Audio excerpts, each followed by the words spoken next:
What was the most important thing that you needed to have? I think it was my friend behind. Even when you've gone through a lot of challenges, the things that makes you, keep going on, even when the odds are like kind of against you.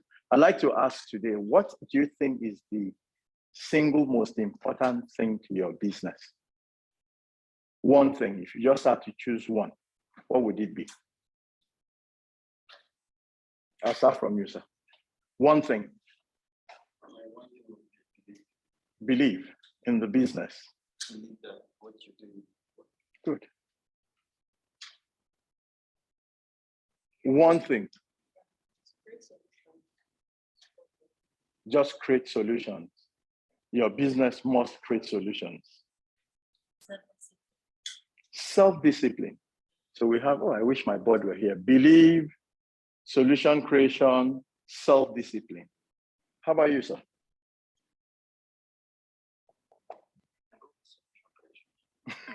This one is a sharp guy. You go what? This one. Choose one thing. Don't Don't do this thing. This guy is a sharp guy. All right, that's good. Solution creation.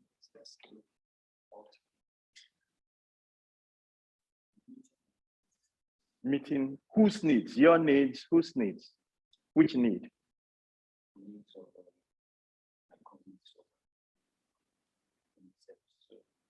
The people you are rendering service to. Oh, okay. Okay. It is solving their problem. How are you? Believe. Okay. Okay. Believing that what you do will work. I'll get to you. Value. That's a man who takes the bull by the horns. He didn't wait his turn. He just said value. And he needed to put that statement out there. Value. Value for who? Value for customers, for the consumers. Okay. Are the customers and the consumers the same? So are you having two sets of value for, how do you interpret value in that regards then? Please give him the mic so we can all.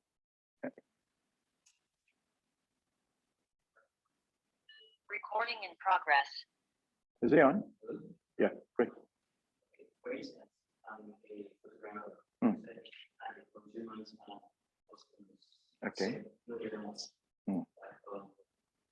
For instance, I'm interested for a order, and the value is actually good at having these memories 10 years from now.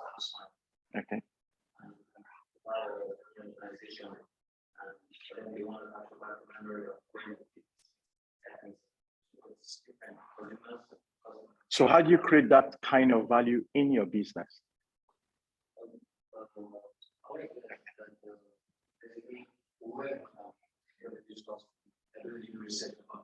Oh, okay.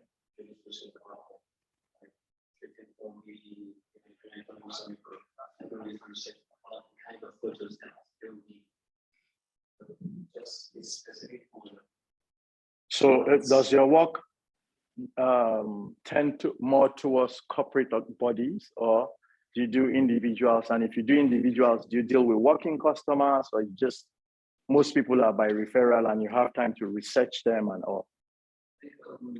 Right now, it's 70% more on corporate. Okay. Because I'm mostly owned by Okay. corporate institutions. Oh, brilliant.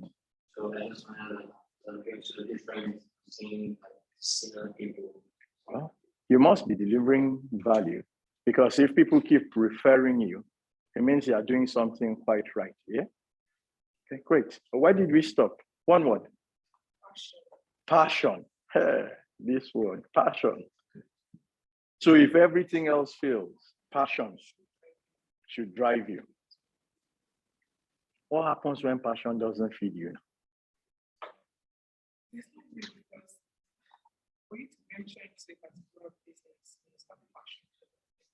Okay.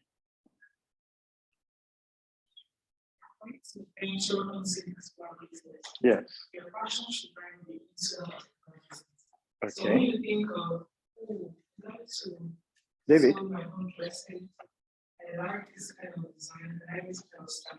Okay. I want maybe a kind of project to influence the person with this type of style. Okay. So that's passion. It keeps you going. Okay.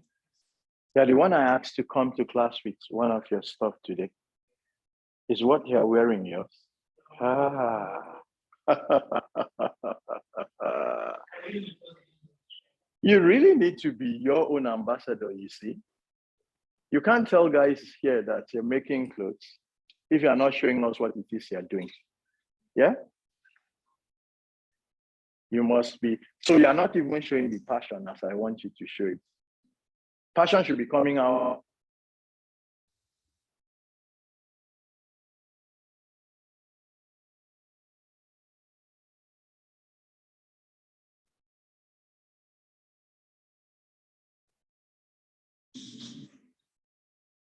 Okay, I was saying consistent. What? Consistent. Consistent growth. One word. So it's either consistent or growth. One word. Eh? Consistent at what you do. Okay. Passion. Passion again. Yes. Good passion. My passion is because I'm during just want to give on what you just realize when it started. I just realized, oh, this is why it all started. This Okay. stuff. Okay. Passion has come alive again. Okay. Just have to keep going. Okay. So for me, it's passion. You're the one who does a bit of an NGO advocacy and all, right? Sorry? No. Just wait up.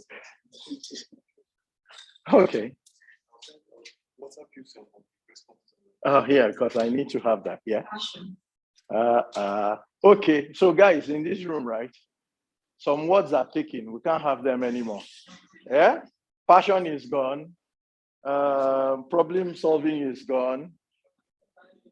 Value is gone. Belief is gone. Consistency is gone.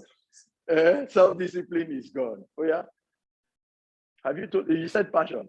No, the rules have changed. We need to hear you again. So let's hear you. Yes, we can't take passion is gone. One word.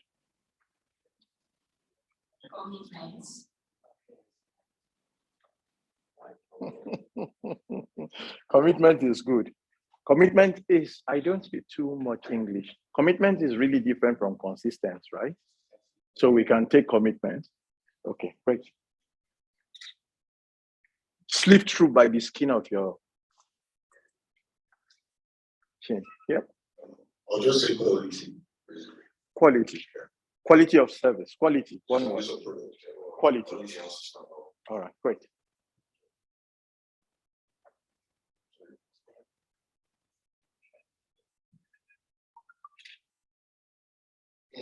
One word.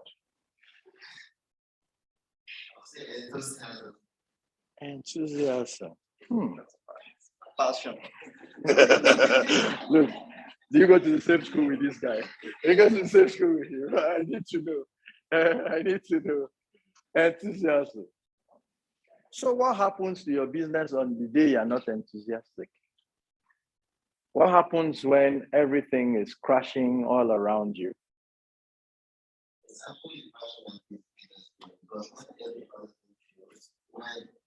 Passion is gone. Passion is gone. You have enthusiasm. So we're engaging your enthusiasm. Yes.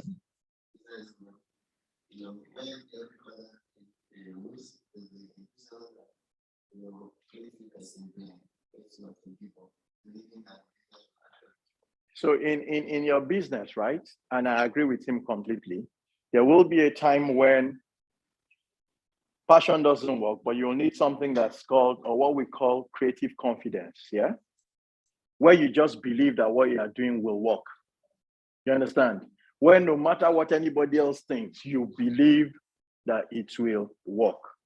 As a matter of fact, before you start really growing in what it is you do, you will need a lot of that. For the days when your suppliers messed you up, the money you were expecting didn't come in, your landlord wants to take the rent the money you saved to buy supplies. And there are so many things, you did a design, it failed. You thought you were solving a problem, you went out there and discovered that it wasn't working. So many different solutions. You have crazy clients who are not satisfied, who are not happy with their product and all. You have a lot of those days, especially when you're an early startup. It won't be rosy all the time, and you really need to dig deep and pull up these things. You need to be consistent. You need to be passionate about what you do. You need to be self-disciplined. Very true. You need to watch yourself and all. But okay, I'm just going to get out of your faces now. Dr. Phillips is in the house. I'd like to introduce Larry, and I apologize on his behalf. Factors we didn't put into place came up, and he had to be a little bit late. But I'm certain you will see he'll be watch your well, right? So Larry has been a friend for maybe like 20-something odd years.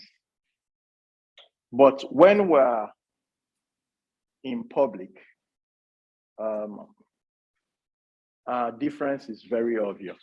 Yeah, Larry is it's one of the facilitators or speakers in the Lagos Business School. He's worked in a couple of Fortune 500 companies, some of the biggest names across Africa, not just Nigeria. He tells a lot of them how to do their business now. But besides that, he also owns lots of businesses, a couple of businesses. He's tried a lot of stuff, yeah? So he can understand where you're coming from. He understands what it is to succeed. He knows what he's applied that has brought success, and he's willing enough to share with you guys. Beyond that, Larry also is a venture capitalist, so he funds startups if you have a great idea, and you can show him the numbers as he says. So he's going to kind of channel you guys today through making money from your businesses. Very practical terms. He doesn't like me to introduce him, but that's just the reality. You need to know what it is or who it is that's standing in front of you so you can get a lot out of him, yeah? I think before I call Dr. Phillips up, okay, a couple of people online just engaged with us. Chinyer online says consistency to see the business through to its full growth. Josh says flexibility of the business to affect lives positively. Great. So I'm just going to call Larry to come and do what Larry does, yeah? And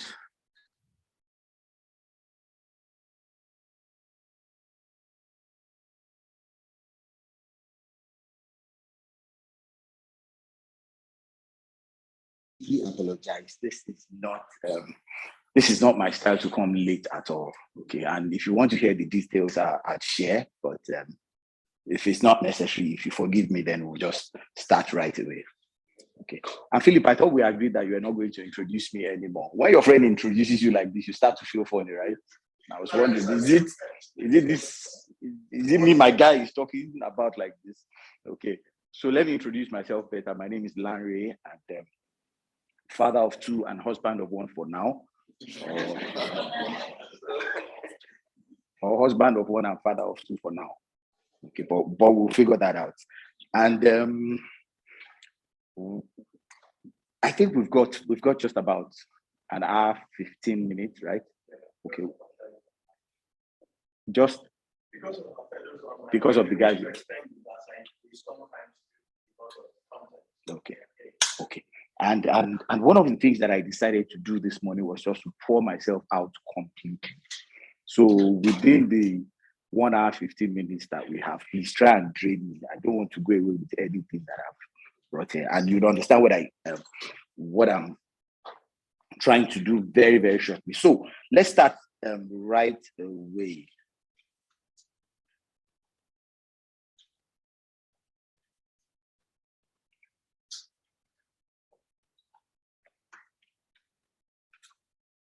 Okay, if anyone still here, nobody sitting. Okay, so I can just click this there. So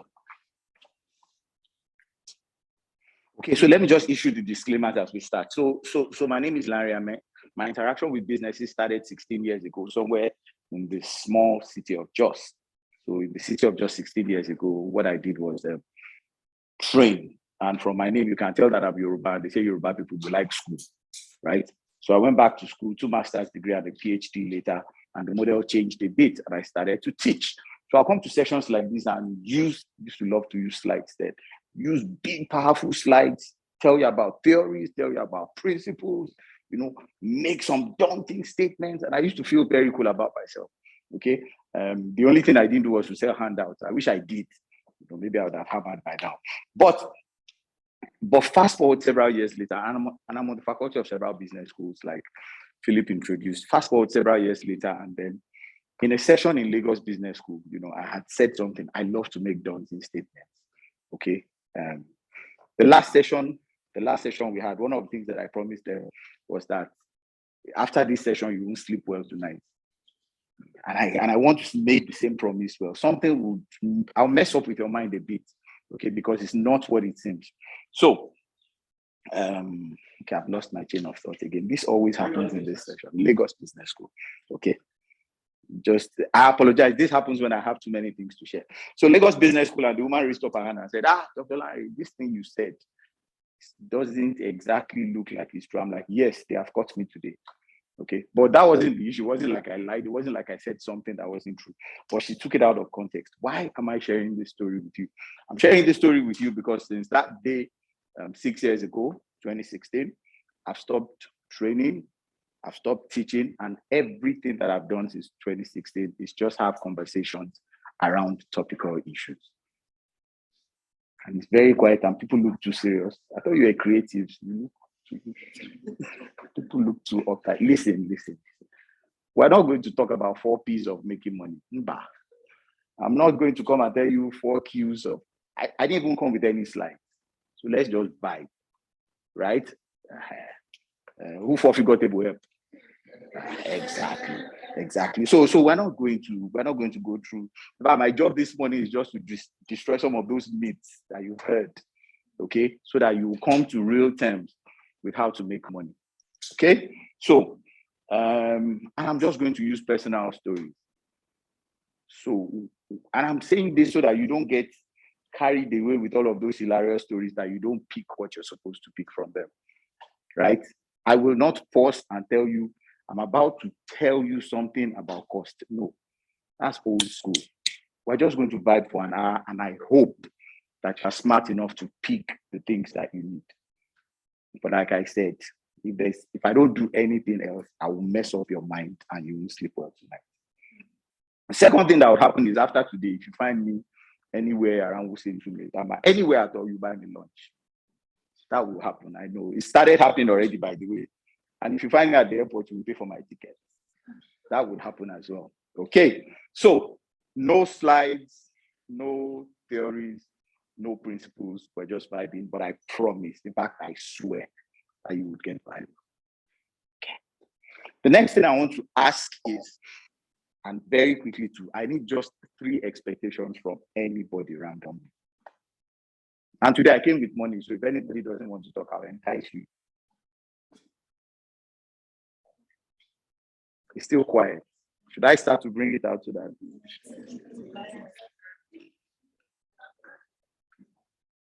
It's still quiet. Really, these guys don't like money.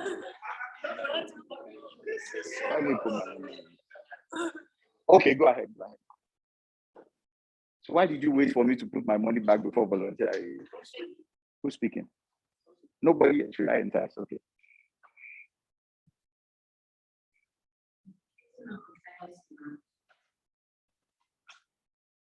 Meeting up with clients. Say it in English. Because meeting up with clients,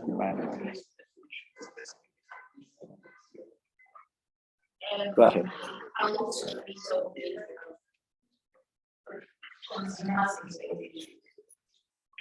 You see, my issue is that you people have read too many books. Just tell me what you want from this session. If you just come to laugh, it's okay. Let's not. Just talk to me. Talk to me. Yes. Now we're talking. Go ahead. Go ahead. Talk to me. Talk to me. Okay. Just say it out. Trust me. Just say it out. How one day one day. Go ahead. Go ahead. Go ahead. Go ahead. Go ahead. Go ahead. Go ahead. Please go ahead. Don't mind them. Just talk to me. Look at me. No, You are speaking English again. Just talk to me. Talk to me. Don't hold back. I promise you, don't hold back. Just talk to me. Don't look at them. Just look at me. Talk to me. How do you give out your products to satisfy people? Okay, that's fine. That's fine. We'll talk about that. Oh, wait. Is this what money does? Okay, so help me pick the next person. Sorry, and you probably just need to mention your first name so that it sticks. What's yours? Eugenia and Lillian. That's my wife's name. Aha. She came here to make money. Good. Then pass it on to the next person. And we're going to take just 2 more after the next person. You want to ask a question? Okay. Okay. So beg him to pass it to you. Go ahead. Cereal. I'd like to know how the thoughts identify my target content and how to devise a more effective way of identifying them. How to identify them and then how to meet them after identifying them. Okay, I hope we're able to cover that. It's a short time, but I hope we're able to cover that. So pass it on to the next. No, he's responsible. And then after him, one more, and then you just pass it on to the next person to you.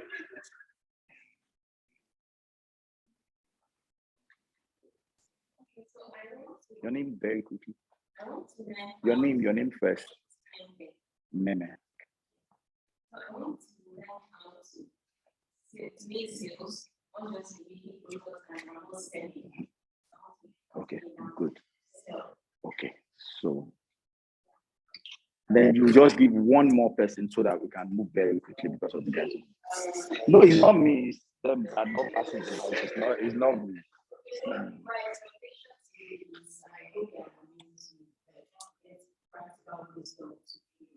I like that. I like practical wisdom to build well. I like practical wisdom to build well. Hold on. I didn't get your name. Okay. The names that I won't forget. The other time in class we had testimony or because I won't forget my whole guy. It's not a name that I've heard before. So hold on. For the guys who the mic will probably not come to you. The reality is we cannot take everybody's expectations. So I'm begging you ahead. Even if you mention your expectation, we cannot fulfill everybody's expectation. We've got just 1 hour. Okay, but I'm just trying to get a feel of why you're here. And I'm sure many of the things I've heard already resonate with some of the things you want to say. So if you permit me, we'll just let her speak last and then we'll start. That's fair enough. But I insist that she must talk because she kept looking at me. So after her, and that's all. Yes, go ahead. Priscilla.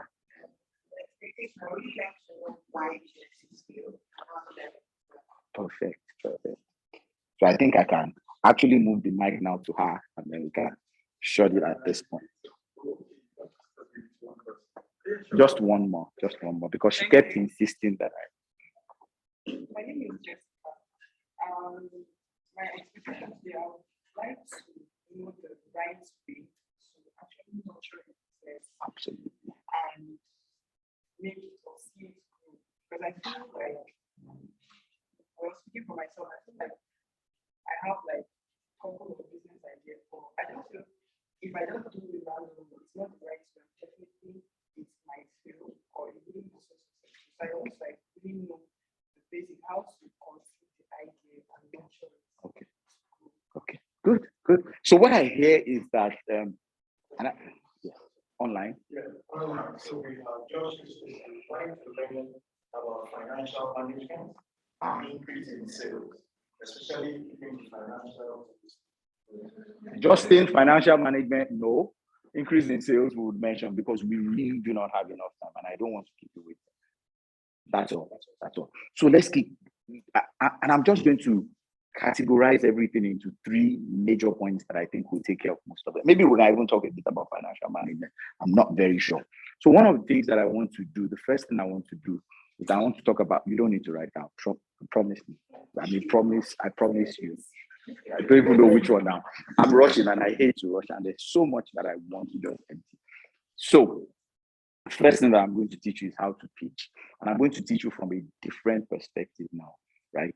I'm going to teach you how to pitch from how to set up your business. So that addresses what you're talking about. Okay. There's a difference between businesses that customers are looking for and businesses that are looking for customers, right? So I'm going to show you the principal thing that causes the difference. Okay. The second thing that we're going to talk about is what I think the problem is with entrepreneurs. That was yours, right? Exactly, right. Why entrepreneurs do, and I'll share with you. Okay. Typically for me, it's about knowledge, right? I don't believe that funding is the biggest problem of entrepreneurs in Nigeria and Africa. And the fortunate thing is government has listened to people like us. And right now, you cannot get funds from government before until you get knowledge. You know that, right? You know you cannot access the CBN fund or any of these SME funds until you show that you have knowledge. Exactly. We started, you might hate me for it, but we started that campaign of knowledge before funding. And then the final thing that I want to share is what now? Good. So one of the things that I'll do is to destroy some of those myths that you've lived with all of your life, all of those things you learned from primary school, secondary school, those things you read inside books, ideas make you money, those lies. Let's destroy some of them. And you mentioned ideas, right? Okay. So I'm jumping the gun. Ideas don't make you money. Let me just say that now. If anybody wants to write it down, ideas don't make you money. It's a lie. All of those books that tell you ideas make you money, they're lying. And you need to trust me a bit, right? Do you trust me? Even if you don't trust me yet, listen, I went to 6 after finishing my master's. I went back to school for 6 years for my PhD because of this. Okay, so ideas don't make you money. I will show you what makes you money. Okay, so which one do we start with first? Ideas don't make you money wasn't one of the topics. That means you haven't been following me. Should we start with pitching first? That's the simplest now. That's the simplest. I will talk about it. I promise you. I promise. Maybe we should start with that, right? Say something about it, please. Okay. Okay. It will be unfair if I don't tell you the actual reason why you're here. And how many sessions have you been to? 7. Did you say 7? Oh, 2nd. And how has it been? Okay. Who have you met? Have you met Nimshak? Have you met Sheung? Or you've met Philip? And I'm sure that you've had a great time, right? Okay. Let me tell you the actual reason you are here so that you start to settle down properly. Okay. And I'm going to share with you a personal story. The happiest day in my life wasn't the day I was born, friends. I don't remember. I was too small. I was a baby. I don't know if the happiest day in your life was the day you were born. For me, it wasn't. And I need you to listen to this very closely and don't quote me out of context like that woman. The happiest day in my life wasn't the day I was married. Listen, is this being recorded? Okay. So listen, let me clarify.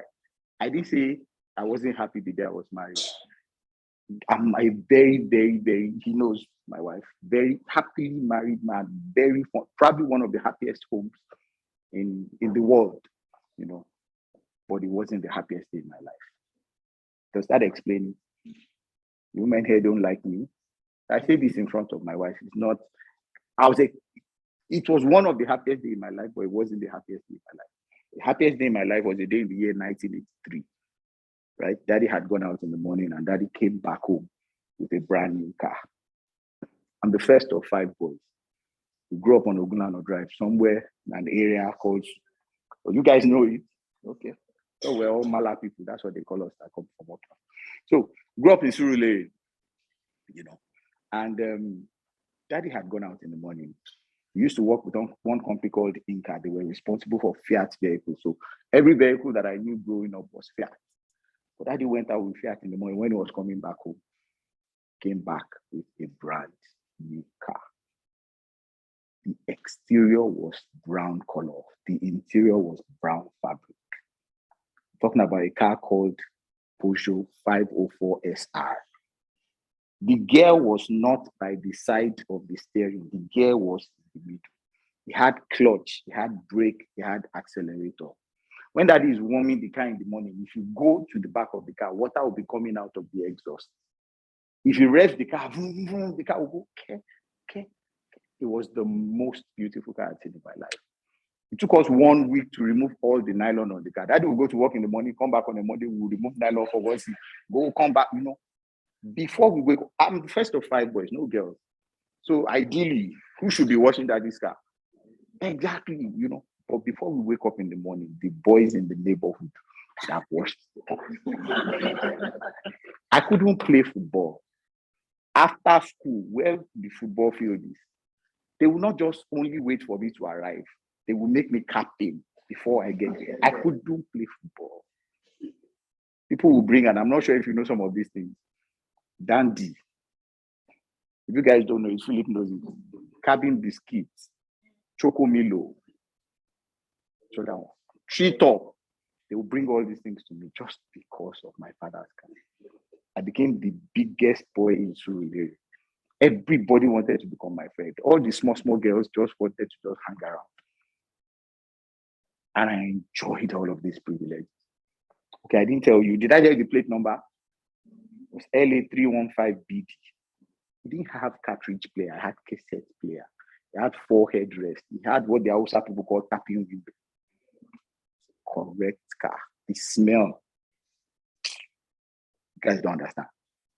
Then I would deliberately spill tea on my shorts in the morning when we were having breakfast, so that mommy would now need to go and change my shorts for me. Long story, I'll get late to school. It was deliberate. I wanted them to be on assembly ground. Then one car will park, then I'll come out with my knapsack, and I won't even run. I will bounce to the assembly ground. Everybody will see the car and see me come out of it. You don't understand? They will flog me, but I was okay. It was all right. After all, they saw my father's car. And I enjoyed all this privilege for a long time. Up until one day.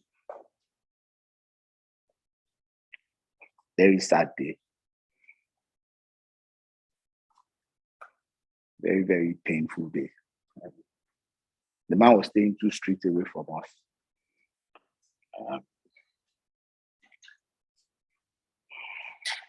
His son was actually even going to my school. Very wicked man. Both the same color. I don't like that man. And this man had bought a Mercedes-Benz V-Boot 200. Wow.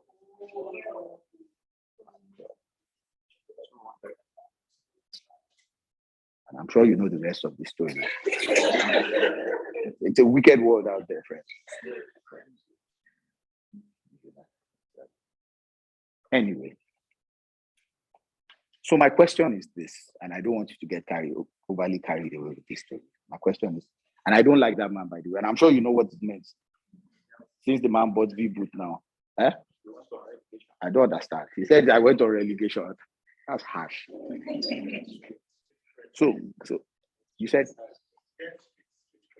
it was bad. It was painful. It was painful. Anyway, so I'm sharing this story with you so that I can find out, or so that I can rather point your attention to something, right? So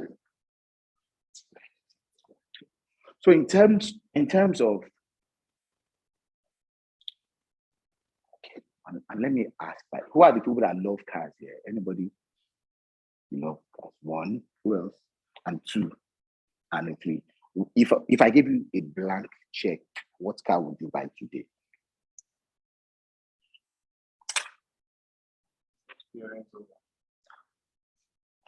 Which one? Ordinary Range Rover Sport? Okay. Autobiography. Okay. Okay. Not bad. Not bad. Correct. Now we're getting there. There's a Maybach. Okay. People are very humble. People are very humble in this. Very humble people. The ladies don't love cars. You guys like Toyota Corolla? Aha! That's how we're talking. Now we're talking. Okay. So I'd love a G-Wagon Brabus too. So my question, right?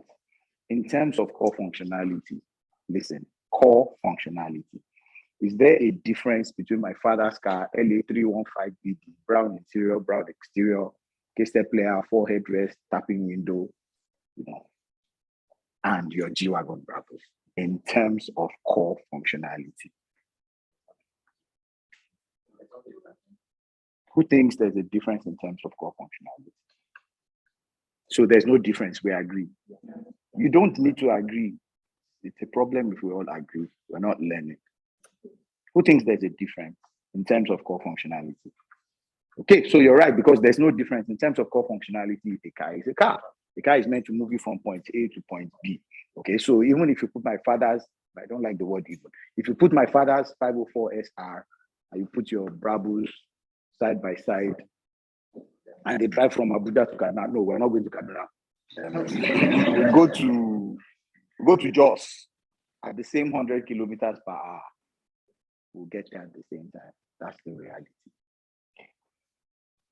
But yes. Aha! That's what I'm looking for such people. Talk to me.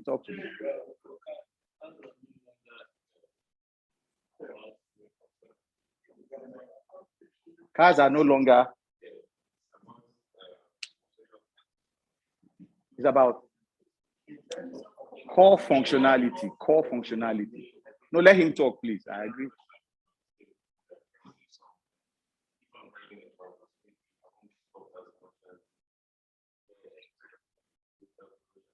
But what's the core definition of a car? If you open the dictionary now and you're looking for car, what will they describe there?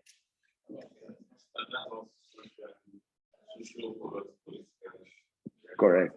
But in terms of core functionality, they are the same, right? Core functionality. So what do you think? Tell me, let's type.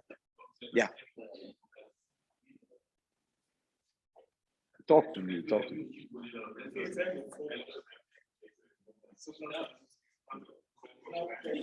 Okay. So if you check the definition of the car, I'll tell you, because we're talking core functionality. Where you're going, I'll go there shortly. So listen, where you're going, I'll go there shortly. Where you're going, I'll go there shortly. But in terms of core functionality, I think that the car is meant to take you from point A to point B. Core functionality, that's why I insisted on core functionality. Just like a phone. What's a phone's core functionality? A mobile phone's core functionality. Talk and text, that's the definition of a mobile phone. Okay. But these days, if your phone doesn't have camera, if your phone doesn't, uncle, if you want to snap, go and buy a camera, Canon, Kodak. If your phone doesn't have media, start to look at it like it's not a phone. Do you understand what I'm saying? But in terms of core functionality, it's talk and text. So the place where you're going to is where I'm driving us to now.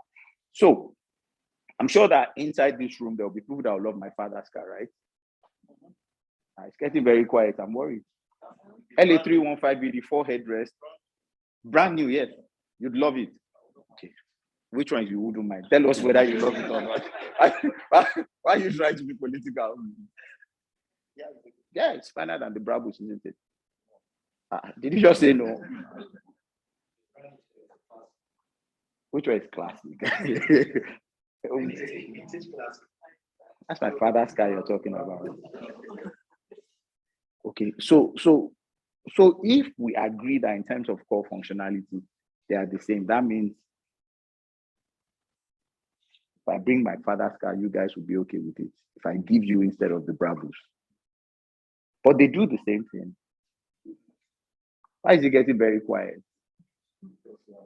Why are you shaking your head vehemently? You don't like my father's car? Nobody wants my father's car. Who will take my father's car? Bless you. Thank you. Thank you. And then I'll take your Bravos, right? You can't keep these two cars now. No, we have two cars. I want you to take one and then I take the other one. You take it. Be good to me. Be good.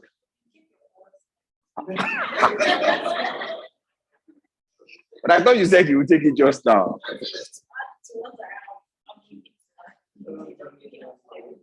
I don't like this word vintage. You guys break my heart when you say that of my father's car. That's where we are going.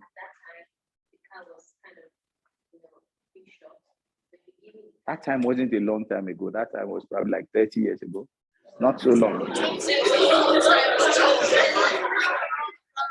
What's going on there? Oh, 30 years was a long time ago. Really?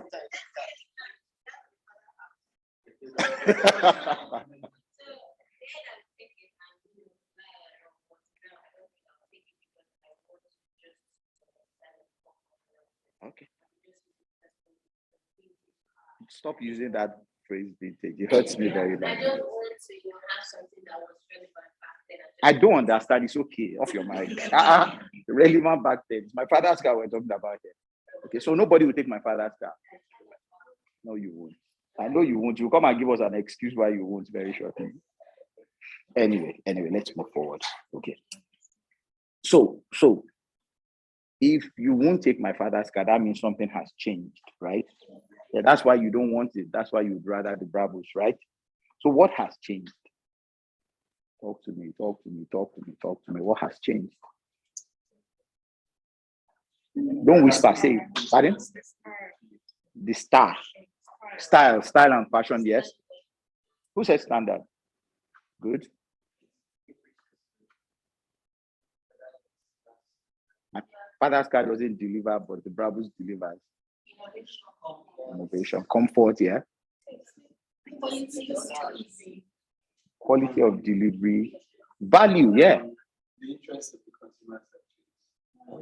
That's a theoretical definition, but I'll take it. Who else? And my father's car did not evolve. Or my father did not evolve, or even I did not evolve. Okay, yes. Okay, design, innovation. Okay. If we put all of these things together, and I'm not even going to ask, I'm going to move very quickly now. We can use a very simple phrase to define it. Packaging, right?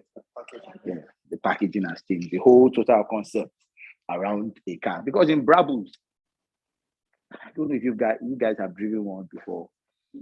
You will feel it. It's different. The drive is different from my father's car. Even the steering. Even I hate to say it. Car is not car.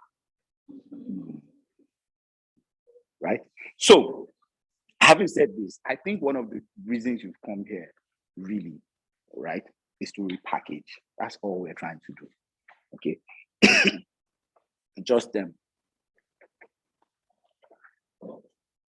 to get you to repackage so that you don't remain, and I hate to say this, so that you don't remain like my father's car, LA315BD in 2022. Right? Remember, core functionality is still the same. So core functionality, yeah, you have the basic knowledge, but would it be relevant in today's world? Probably not. Right? So the first thing that I want to share with you is that you've come here to repackage. Second thing that I want to share with you, I'm a student of economics, right? And then when we're in school, we had phrases like ceteris paribus. I'm sure a couple of people. What does it mean?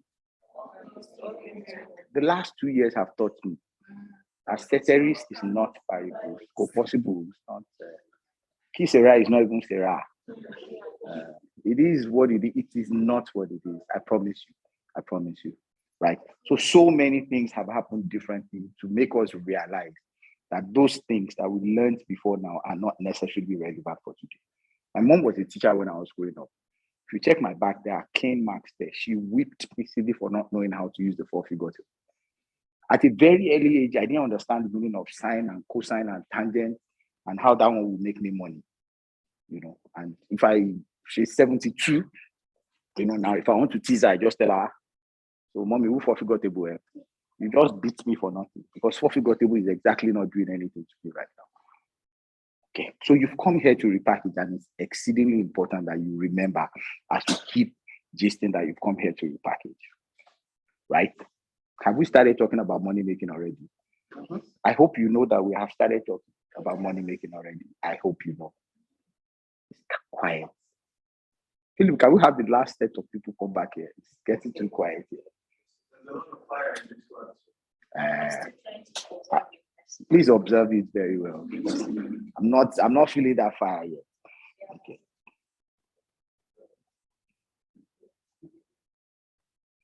All right. So let's, since it looks like pitching and how to set up your business is a big deal, let's talk about it a bit before we talk about the other two. So I started off earlier by saying ideas don't make you money. Okay. And I'll emphasize on it. I'll say it again. Ideas don't make you money. What makes you money is the identification of a problem, right? If you have seen a problem, you have hammered. And I wish there was nobody writing. If you just listen to me, you remember these things tonight. Remember I said you won't be able to sleep tonight. So that's where you remember all these things that I've told you. If you identify a problem, trust me, you have crossed 70% of the hammering stage. Remember, we're in the world where tech is a big deal now. You don't even need to be the one to prefer the solution. You don't need to be the one to develop the solution. One 17-year-old boy, one of these startup hubs will develop a solution for you effortlessly. So the solution is not where the money is. Listen, these are not, it doesn't look like what you've heard before. It doesn't look like it's sitting down well, but just listen to me and trust me a bit. The solution is not where the money is. The problem is where the money is. Follow no road. Listen, if you start off with a solution, and this is the difference between businesses that look for customers and businesses that customers look for. If you start off with a solution, what you're doing is holding your solution and looking for people who have problems that solution can take care of, isn't it? You would struggle. Think about it. You wake up in the morning, and I hear things like the statement you've made. Remember, I'm an investor as well in businesses. So I hear statements like, Dr. Larry, I woke up and then I got this idea. You've lost me already. Because that idea, you will carry the idea and be looking for people that have problems. If you get to her, she'll say, no, I don't, this thing doesn't mean anything to me. You get to her, I'll come back next year. You get to him, say, hey, I might need it too, but maybe in 2 weeks' time. Do you understand what I'm saying? You would struggle. You will go ahead with your solution and be looking for people that have problems, right?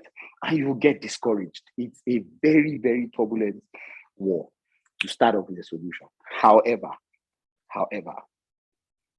if you start off with a problem, so long as it's a genuine problem that you've seen, you don't even need to go far.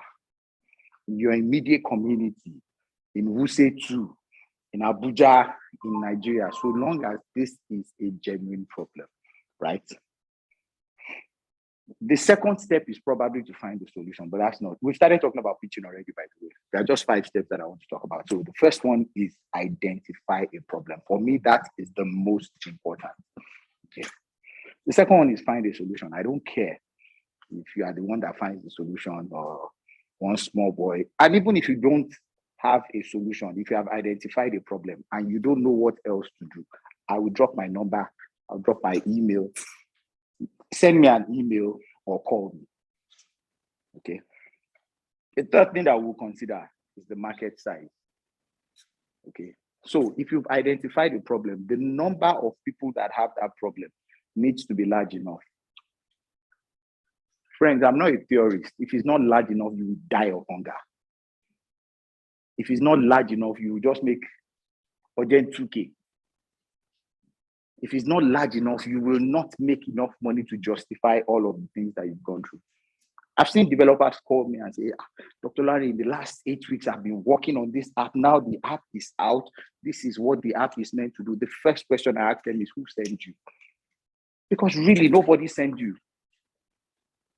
It's getting very quiet. People don't like me. I owe it to you to tell you the truth. I owe it to you to tell you the truth. So we talked about the first one, Oh, so people were following, and then the second one. Find solution. Interesting, and the third one. Okay, good. And what did we say about market size? It must be large enough. So that's if it's not large enough, okay, you need to be sure that these 5 people are buying hugely from you. If it's not large enough, Alaji Aliko Dangote, Otedola with the money, Otuba Dr. Mike Adenuga, Dr. Larry Phillips, and Philip Agbese. These people must buy from you if you don't want a large enough size. Do you understand what I mean? Do you understand what I mean? Okay, good. So the size must be large enough. I mean, if your solution is costing 15 and I check, do we have up to 500,000 people that will subscribe to it monthly? Do you understand? If you don't have up to, you need to start thinking differently. Okay, that means I need to also look for an additional problem. If you see in everything that I've talked about, I've not talked about solution. Solution is the cheapest thing to find. The problem is the more difficult thing to identify. Yes. Okay, and refine. Okay, the solution is cheap. But where we like to stand is we like to stand in the solution spot. I'm a developer. I developed this app. Uncle, you die broke. Right? Because that's not where the juice is. And I don't know why it's quiet, but I will speak the truth. So the fourth thing. So, okay, good. So one other thing about market size is if you choose a market size that you understand, right, it's better for you. Right? If you choose a market size within your age range, within your social economic status, it's better for you. You can understand how they behave. Listen, I run 4 businesses in this town. All of my 4 businesses are typically for people between 40 and 50. Because that's where I belong. I can understand to a 40, 50-year-old man, what tickles your fancy the most? 1, family. 2, your health. This belly must go. We all have. I've not seen any of my mates that doesn't have this pouch. They are struggling with it. Some of us have given up. It's okay. What else? 3, association. For people my age, those are the 3 things that mean the most to you. Well, not necessarily in that order. For some people, it's association before family. You know, for some people, it's health first. But health, pardon? I said for the 3. For the 3, health, association, and family. So every single business that I do is to go and look for problems around health, association, and family. Okay. And the second thing to consider is please always consider a growing population. If you do businesses for people around 70, to 70 and 75, what will happen? They will soon die. Yes. And when they die, you will get broke. Dr. Larry, but other people are coming into 70. Listen, the other people coming into 70, at this point in time, they are not yet 70. So they've not started behaving like 70-year-olds, you know, and we don't want you to be broke. And it's getting exceedingly quiet and I'm worried. I hope so. We've got 35 minutes to go. Okay. The 4th thing that I wanted to mention is show me the money. Okay. This one is not a lot of English. When you're pitching, just show me where the money is. Okay. So, sir, if I get an investment of 5 million naira, we're going to use it to buy machinery. Right now, the demand we have is this, and this will generate this much profit from which we can pay you, especially if you are pitching to people that you are going to return their funds or shareholding, or if it's grants, the same thing. Just show me the money. Show me how this money you are asking for translates. The 5th thing that I want to say is the way the human mind works. The human mind trusts 2 people more than 1 person. So always go in a team when you're pitching. Or even if the other members of your team are not around, always find a way to introduce them. Okay, if you come to me, MD, CEO, founder, Cocoa Water, there's a way I will look at you differently from if you come like 2, 3 people. Do you understand? And that's how the human mind works. Okay? I don't know why it is racing today. Okay, you see, I'm even panting because I'm rushing. Okay. Should I take my time? Okay, good. Thank you. So, okay, cool. So we've spoken about the 5 stages of pitching. The first one was, talk to me now. We all agreed. Good. Second one, do you remember everything? Do you remember everything? Hold on. Do you remember everything? Do you want to try? So first, prefer a solution. Define the market size, yes. 4, show me the money. And then the 5, the team. Okay. Yeah. Okay. So about teamwork, as the founder or the CEO, you don't necessarily need to have technical knowledge. Okay. You don't necessarily need to have technical knowledge, right? But be sure that there's someone. In fact, what I tell people hilariously, the founder must be the finest person, must be the person that will look good on TV, right? Because that's your job. Your job is to drink tea and just look good. Okay. But there must be somebody who's technically savvy on your team. Otherwise, what are we talking about here? Who knows about? Okay. And then so give people any nomenclature you want to give them. My chief financial officer, he hasn't done ICANN. It's okay.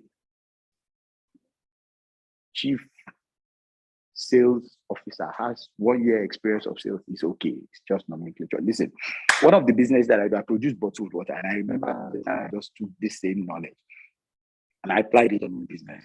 Okay. So my factory supervisor, went to the factory one day and I said, okay, we want to do a reorganization. So you will become, what did I call him?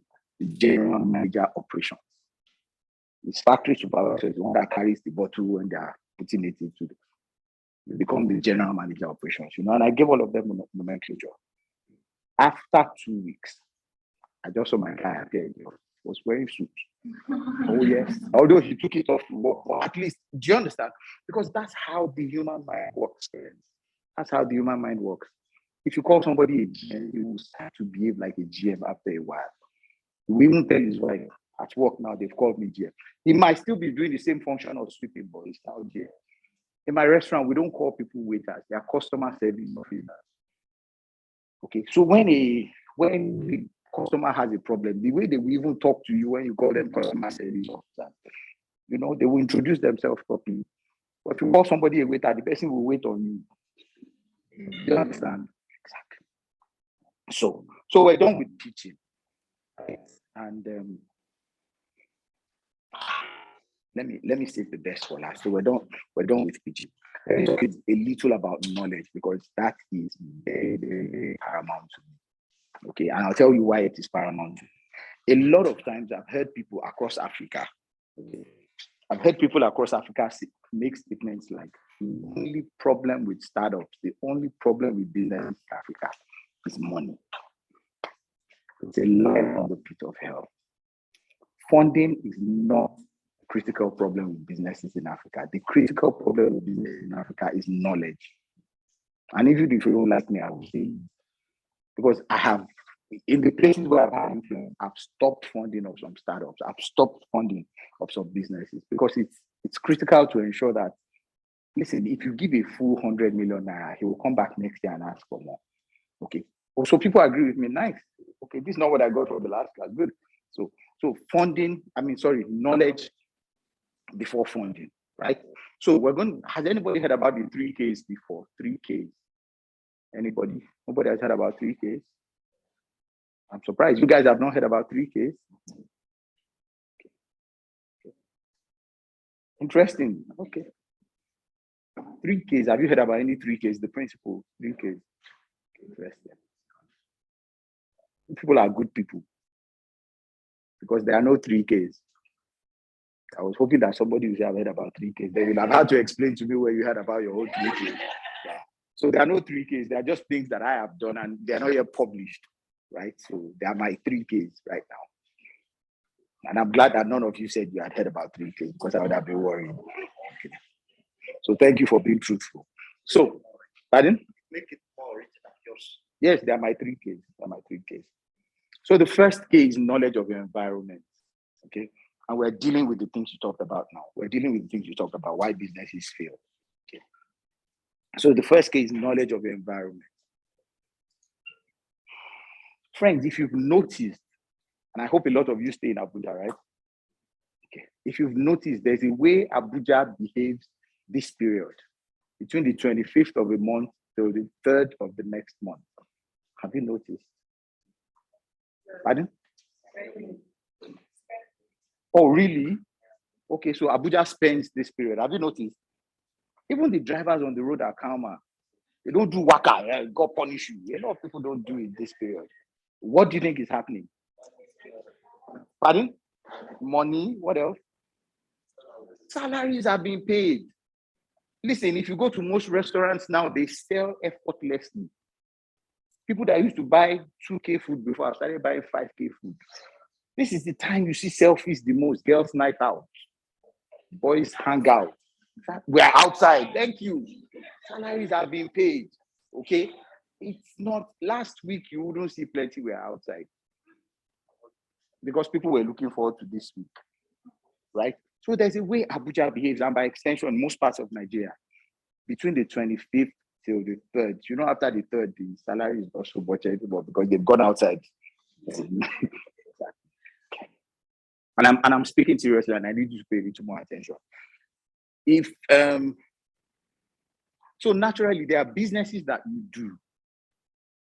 Listen, my restaurant now, I sit back, relax, and even if we don't sell all month, I know that from that kind 24th, 25th, somehow we'll just be seeing, you know, it can last till maybe about 3rd, 4th, 5th, you know, and then we start to see a decline again. I understand this thing now, you know, so it's not a biggie anymore. So government remains the largest spender in this part of the world. Remember, it's government. We're not in America where the private sector affects the economy. This is government. So if you're an entrepreneur and you don't observe government spending, you know there's a problem.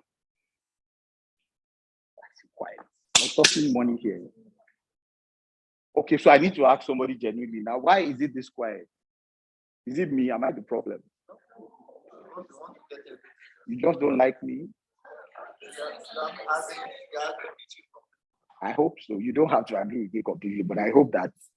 But I'm worried it's quiet. This is not how it's been anyway. I hope it's the fact that you're listening to me because I have questions.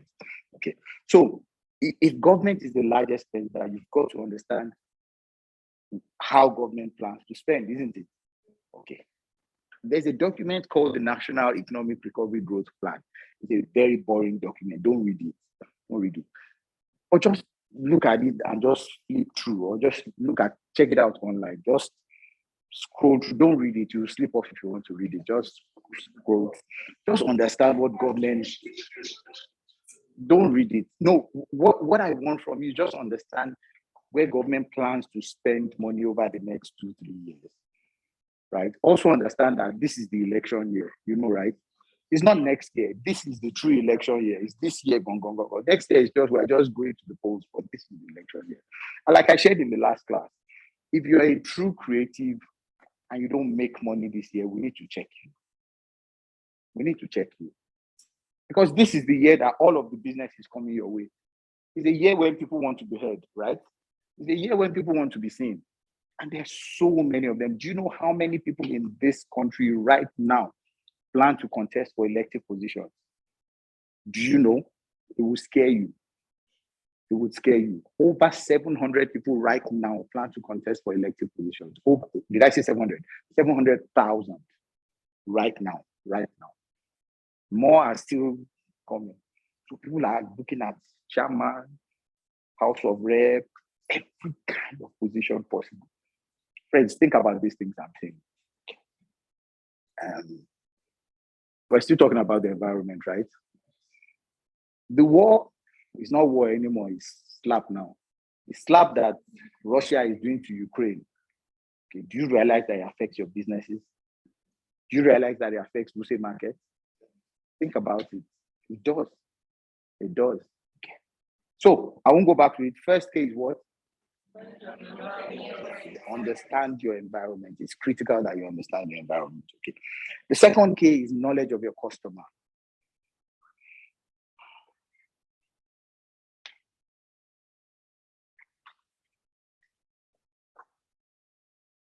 There's a difference between the customer and the consumer. Okay. Who wants to tell me the difference between the customer and the consumer? Yes, go ahead. So the They're customer, getting very close to collecting my money. Very, very close. Go ahead. the customer is actually the person that purchases your products from you, while the consumer is the person that consumes or uses, like the end user of your product. Okay. I like how she's put it. She said the customer is the one that makes the purchase, the consumer is the one that uses, right? That's what you meant. Okay. Who else thinks otherwise? Oh. So who supports her? Okay, almost everybody does. Okay, nobody thinks otherwise, right?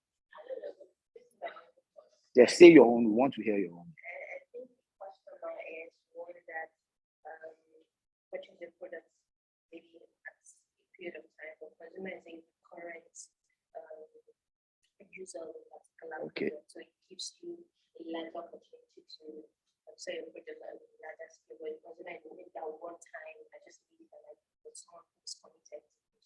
Which one is the one time? The one time is the customer. He just comes and just buys, but the consumer is someone who over time has been able to trust that brand, trust that product. Okay. I think also you can see as a relationship. Which one is the relationship? Okay, like what you said, the customer is like the direct person, and the consumer gets from the customer. Say that again. Customer is the one that gets from the direct, and the consumer is like the end user. Now, while your customer is your customer, the consumer is the customer to your customer. Okay, interesting. Interesting. Okay, he wants to say something. I believe the customer. Okay, valid points. Okay, Philip was right. Sharp class. Okay. So the way I like to put it is simple. A customer customs, a consumer consumes. Okay, so a customer is the one who's purchasing, a consumer is the one who's consuming. Absolute fact, a customer can also be the consumer. By several times, a customer can also be the consumer. Okay, but for the purposes of this conversation, let's look at the behavior of the customer and let's look at the behavior of the consumer. Okay, and you know who these people are. So if we had a crutch, who's the customer? The parents, right? Who's the consumer? Absolutely correct. So the rule of thumb is this. We're told that in the short run, focus on the customer. Right? Why do you think we need to focus on the customer in the short run? To attention, Bawu. Which attract? Thank you. Are you able? I'm looking for an Igbo person here. Why are we hiding? People are forming. Focus on the customer, is the one that is paying. Collect your money. You guys don't need money. I came here to talk to you about money, all these Englishes. Collect your money in the short run. And remember, the short run is when you just set up your business, by the way. You are looking for maximum returns as fast as possible, right? Thank you for that. It's the customer that pays. Focus on that guy in the short run. However, in the long run, we've been told to focus on the consumer. Why? Let me listen to you. I like you.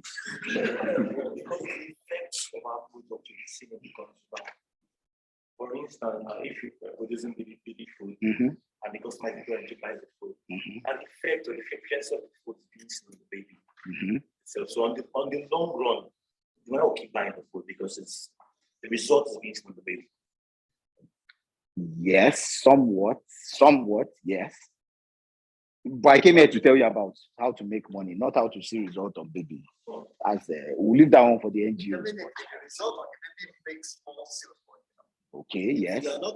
If your product is not giving the results, definitely you lose customers. Not a problem. Let me hear from him and then you very quickly.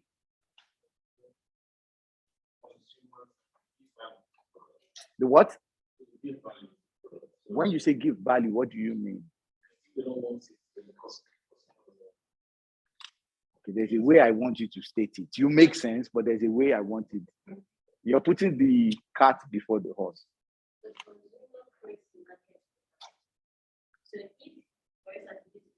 Put no book in this class, right?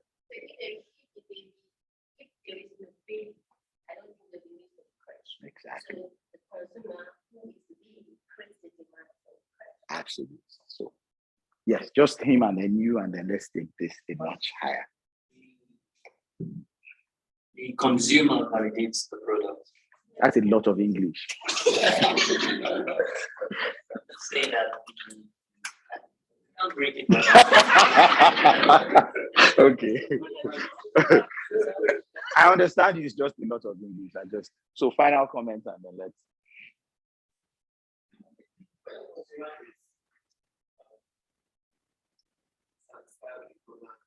The consumer at times doesn't know whether they're satisfied with the product. Does the baby know whether he's satisfied with the crutch he's going to or the baby milk? Okay, for what? Okay, just hold these phrases. Hold these phrases that I'm hearing. He said for repeat patronage, just hold it. We'll come back. Let's get the comment online and then. So the consumer is your advert. Your what? Like the system. So that's what the consumer is. That's what Yes. But the manual says the consumer is who the product is designed and whether. Absolutely, yes. So the customer might be a consumer, but the customer isn't always the consumer. Yes, that's correct. That's correct. Okay. So remember what we said, the customer custom, the consumer consumes, right? And we said in the short run, focus on the customer because we need the money. In the long run, focus on the consumer. And the reason why we're focusing on the consumer is what every one of you have said. Okay. We're focusing on the consumer in the long run because we want repeat purchase. Okay. The consumer guarantees that your business will grow into the long term. Remember, exactly. It's the person that is using that product or service that is going to guarantee repeat purchase and will guarantee that your business continues into the long time. Take a note of how Indomie started, for those of you that were around then. When Indomie started, their advertising was different. If you check, the advertising was for elderly people. When I say elderly, I'm talking about people in their 20s, maybe 30s. You know, every other of the adverts you see, they were grown men and women, right? That was how they started. These were the people that were going to buy it. Remember, the communication was to these people. However, in the long run, who is Indomie speaking to now? A lot of people that use it, right? So did you get that? Yes. Okay, first K was. Second K was. I feel the vibe now. I'm happy. I've just got 15 minutes, unfortunately, but I'm feeling the vibe now. The final one, and that's probably the one that sounds like the final one is knowledge of your business. Knowledge of your business. Listen, your business is not what it seems to be. Your business is not even how you introduce yourself. The fact that you introduce yourself as a fashion designer does not mean you're sewing clothes. Sounds interesting, right? Listen, not every restaurant sells food. I repeat, not every restaurant sells food. Not every school sells education. Let me give you two personal examples, then we'll take one quick test and I think we'll run out of here. So one of the businesses that I do is I've run a restaurant in this town for 13 years. And if you do what I do and you're a business coach and your business is not doing well, you know, it's one kind. Teaching people business and then your own business is not doing well. People will be doing YIMO for you in class. You know what YIMO is? So I got worried. You know, what hurt me even more was on Sundays, I would flip through social media and I would see my friends in other restaurants eating with the big boys. Friends came from out of town and they were not coming to my restaurant. And these were my friends. They were going to another restaurant less than 2 or 3 kilometers from my place, who was selling food at 3 times my price. And I got worried and then I decided to go on a retreat. So I took some time out and I traveled and I just stayed by myself and I started to question. And it occurred to me that one of the things that all those other restaurants where they were going had better than mine was the look and feel. What you call ambience. Remember, I had gone to Sheraton to poach a chef. I was paying that chef 250,000 naira a month. If you taste my food, you will lick everything your finger. You know, but what was happening? People were going to another place. So I suddenly understood that, okay, maybe the restaurant is not meant to sell food. Maybe I got it wrong by insisting that food must be sweet. Maybe people don't even want to eat sweet food. Maybe. What did you call it? The food had to be selfie-worthy. Interesting fact. Right. What that tells me is that the look of food is more important than the taste of food. Exactly. So if you invest in the taste of food as a restaurant, you would get it wrong, because people are, especially fine dining restaurants, that's not why people are coming there. People are coming there because they are looking for a place that is selfie-worthy. You guys don't believe me. If you don't believe me, follow this story. So I came back from my retreat and I was just adamant I was going to go headlong. I didn't do any other test. And I'm not saying you should do that, but for me, I just found what I was looking for. Came back from the retreat, asked my architect to come around. We reduced the size of the restaurant. You know what that means? In the mind of the customer, when he's passing, when he just looks inside and he sees, in a small place, if there are just 10 people there, you think there's crowd. You know what it says to the mind of the customer? Their food is badass. Everybody is going there. That was the first thing we did. The second thing we did, we already had 3 air conditioning systems inside there. I told him to add 3 more. He said, I got people who freeze. I said, let them freeze. Add 3 more. So added 3 more. I would come there that time. I would sit down at the fire and I would see people. And I told my staff, if you off AC, I will kill you. So let people be shaking. Here's ambience. We give them ambience. And then what else did we do? So we changed our paper invoices to tabs. We became funky. Unfortunately, we had to let go of some of the waiters, unfortunately. They didn't look the parts. It's sad, right? Yeah, but unfortunately. So we call it fine girls, nicely dressed sneakers, speaking phone, what else did, yeah. So we just generally made the place look very touche. The food, we changed the arrangements. We're constantly on Google to check how to rearrange food. And that guy, you remember the chef? Yeah, he had to go as well. Unfortunately, he had to go. We were not looking for taste of food, remember? So people said we're not looking for taste of food. Why are you? So we got a cook down the road from Immaculate Hotel, 50K. I paid the cook 50K. And then who paid for all of these things? Me. The customer paid now. Absolutely. To match with the other people that they were going to before. Because our place was looking like that place now, right? Maybe even better. So the customers paid. Food that we're selling for 2.5, we moved it up to 7.5. They paid. That's the reality. They paid. I saw people come in selfie. It gave me joy. A group of girls would come, and we had our toilets made. Don't let me go into the details, but listen, it's not every restaurant that sells food. If I had continued, when we had those issues, if I had gone to Hilton, gone to hire a chef, 500K, 1 million, it won't change anything. Do you understand? Okay, so it's not every restaurant that is about the taste of the food. If you are hungry, if you are looking for taste of food, you go to Yao. If you are going for fine dining, it's not the taste of food. I speak the truth. I've run this business for 13 years. It's the ambience, right? So not all restaurants sell food. And if you don't believe me, listen to another personal example. When my family was relocating and coming to Abuja, this was how, when I was looking for food for my kids, this is how the conversation between me and the principal of the school that they went to, it was even the first school that I went to. Someone would say to them, I just got it because I heard about the school.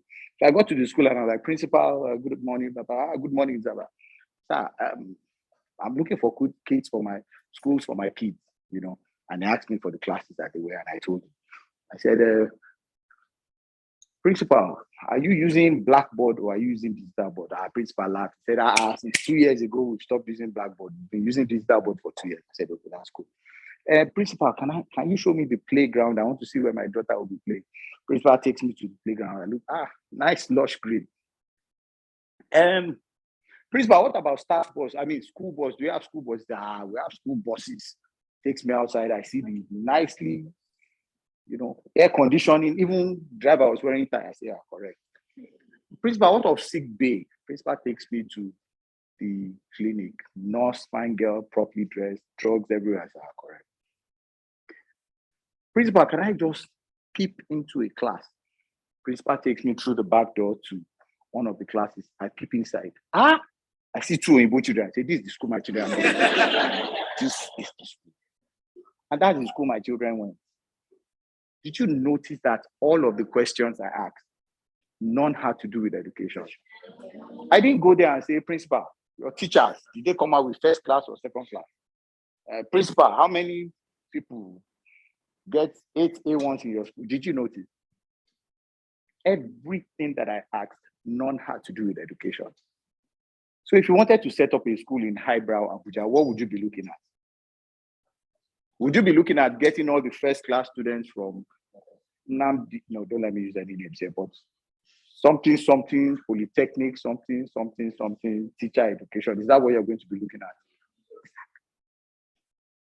If you run a laundry company, friends, the day you start to pick, okay, I need somebody to stop me now. So I need you to stop me in, how many minutes do we have?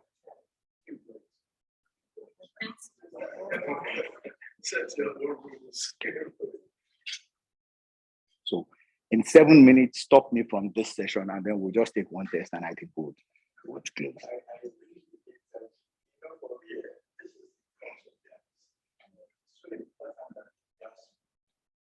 I'm not in a hurry, by the way. My Tuesdays and Thursdays are relatively free. So.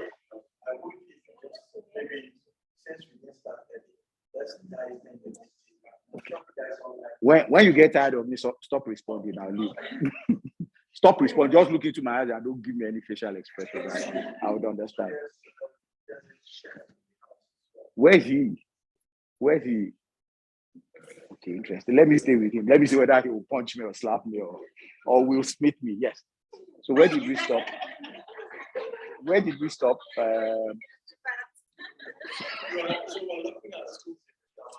Yeah. And I'm glad that there's a chef here. So we're looking at schools, and I said all of our conversations rallied around what? Ambience, the things that will make the children comfortable. What's a school's job? Education.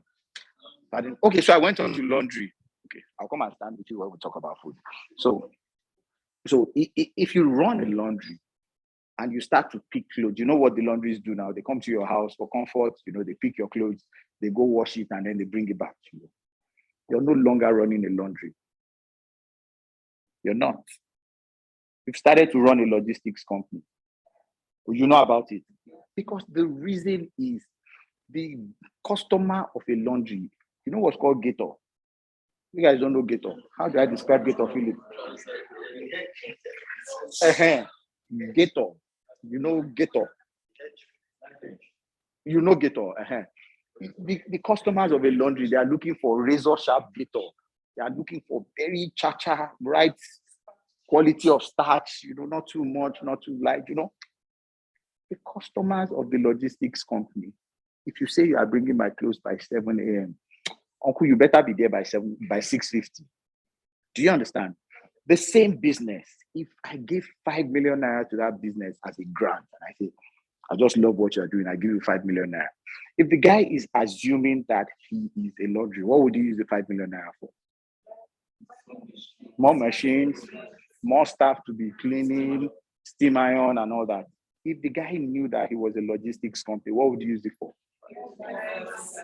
More dispatch. Do you understand? The same business, right? So your business is not what you say, what you think it is. And I'm not trying to say I'm superior than you, but the reality is your business is not what it is at face value. Let's take a short example to find out. What's your name again? Cyril. Let's take a short example to find out what Cyril's business is.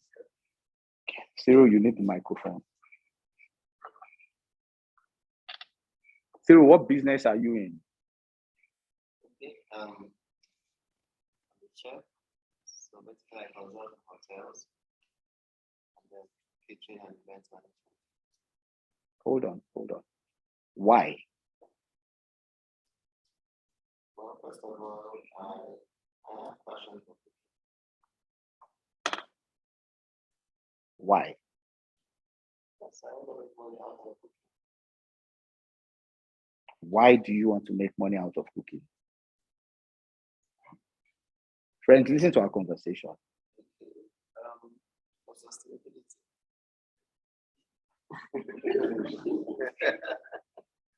Talk to me, Cyril. Talk to me, Cyril.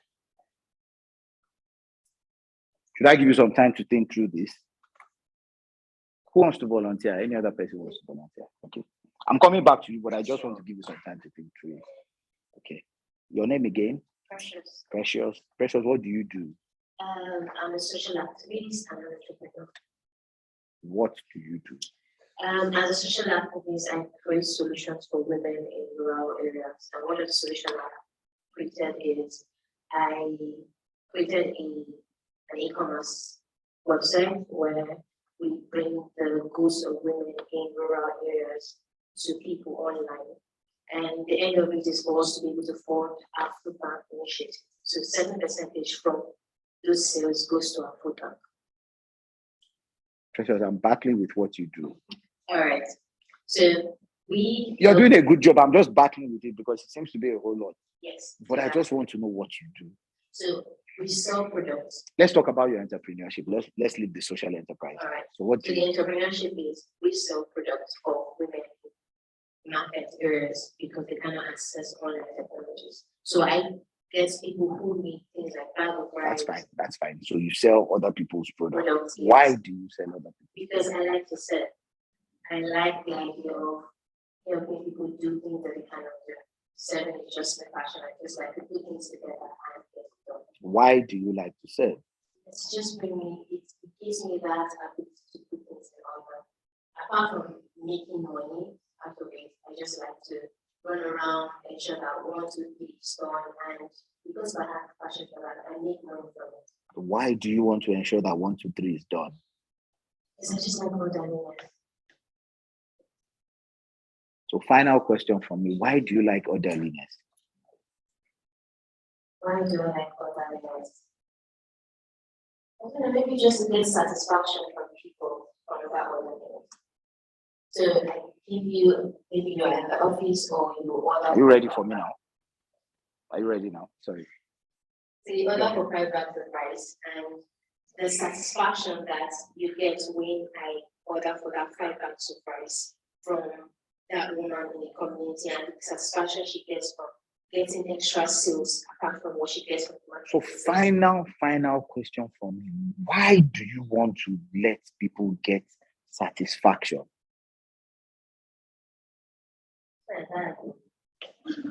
It's not hard. Because that's why you're doing the business you're doing.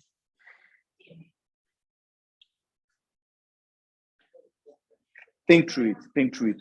Who here is not a social entrepreneur? I'm looking for people that make money from their business. Who? Good. Let me talk to him. He's not spoken all morning. Okay, I make money from my business first because I want to. I've not even asked you the question.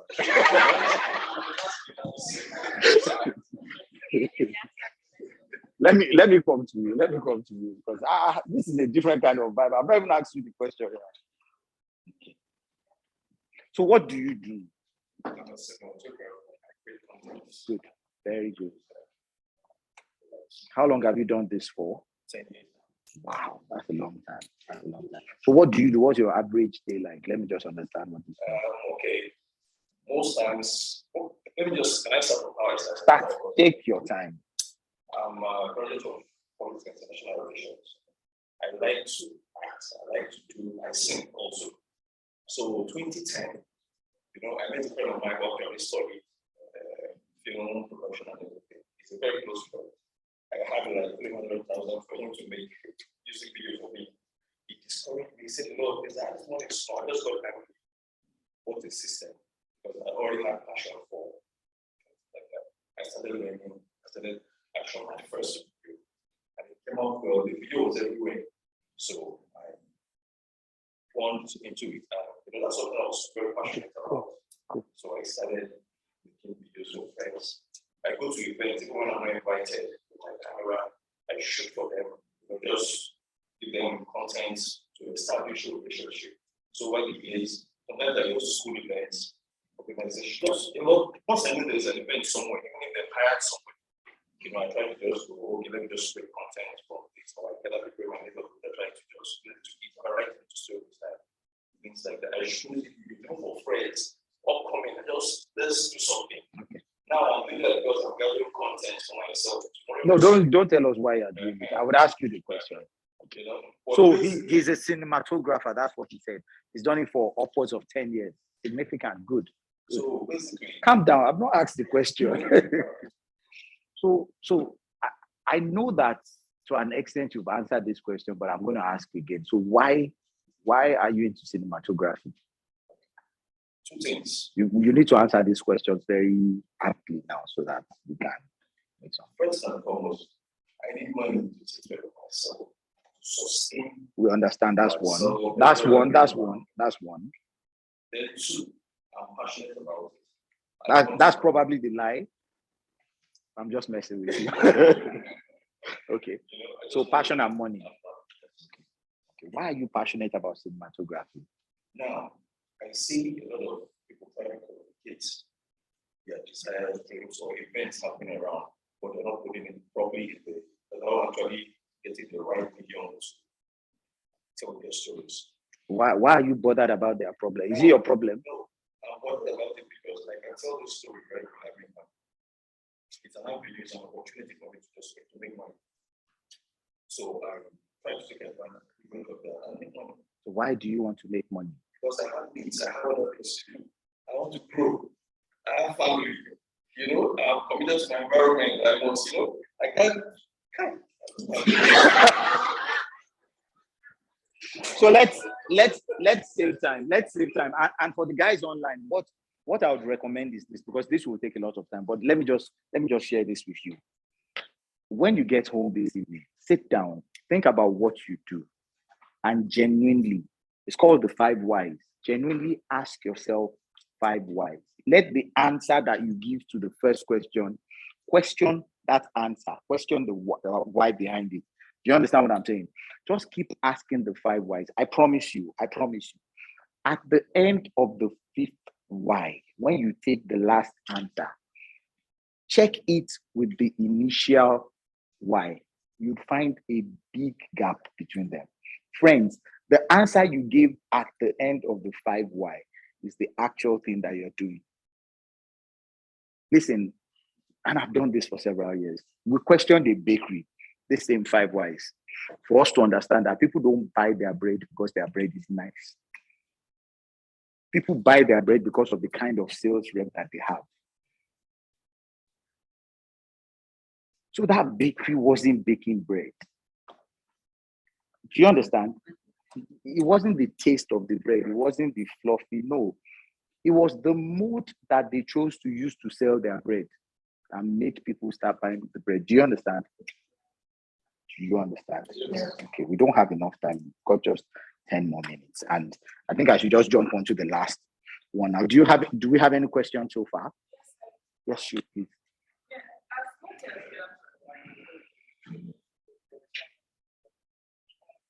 Just a minute. Do you have the floor, Steph? You have it already. Go ahead. As much as we communicated with MPS and for packaging That's not the definition of the packaging that I was talking about. The packaging I was talking about is not today's kind of packaging. When you say somebody fake it till you make it. No, that's not the packaging I was talking about. The packaging I was talking about was relevance to today's world. So please don't miss it. That wasn't the packaging I was talking about. It's relevance to today's world. Go ahead. So when you said restaurants, not all restaurants sell food. I didn't say, I proved it. Yes, exactly. But then is that what we're seeing on social media now is like largest platform for communication. You agree? No, do you agree? No, do you agree that social media is the largest platform? Yes. Okay, go ahead. Go ahead. People are now seeing through ambience and aesthetics. Especially after a while, some aesthetics in some restaurants get still. I agree. So it's now the food that will still What's your name? Let's keep this simple. What's your name? Sure. Okay. Do you have any friend in the US? No, I don't. Do you have any friend in the UK? Yeah. Okay. When did you see this friend last? Take it easy. Take it easy. Just put it there. Just put it there. When did you see the friend last? Japan. Pre.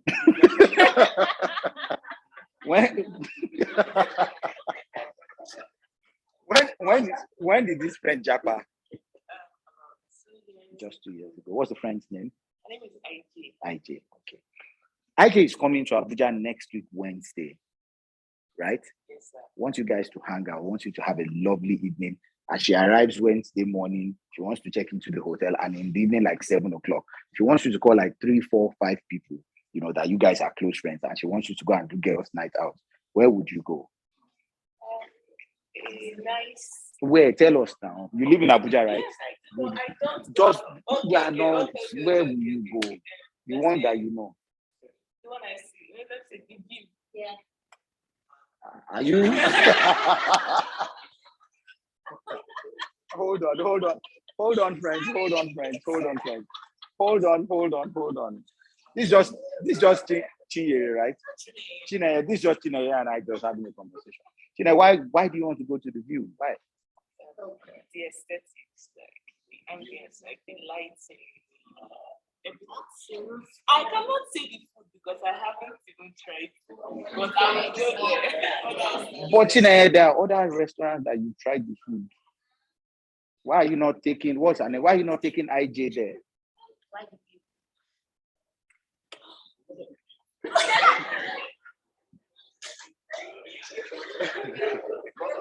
Chineye, did I answer your question? Or rather, did you answer your question? Did you?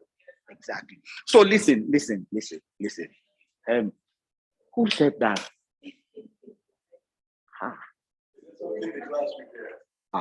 Please give her the microphone. Somebody's about to take over this class.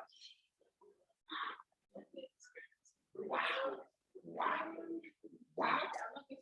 Don't speak any. Just say that phrase. Just say it. You know why it shocked me? Because if we had waited like 30 seconds, that would have been the next statement I was going to make. So immediately I heard it, I'm like, what did you do in this class? Thank you. So listen.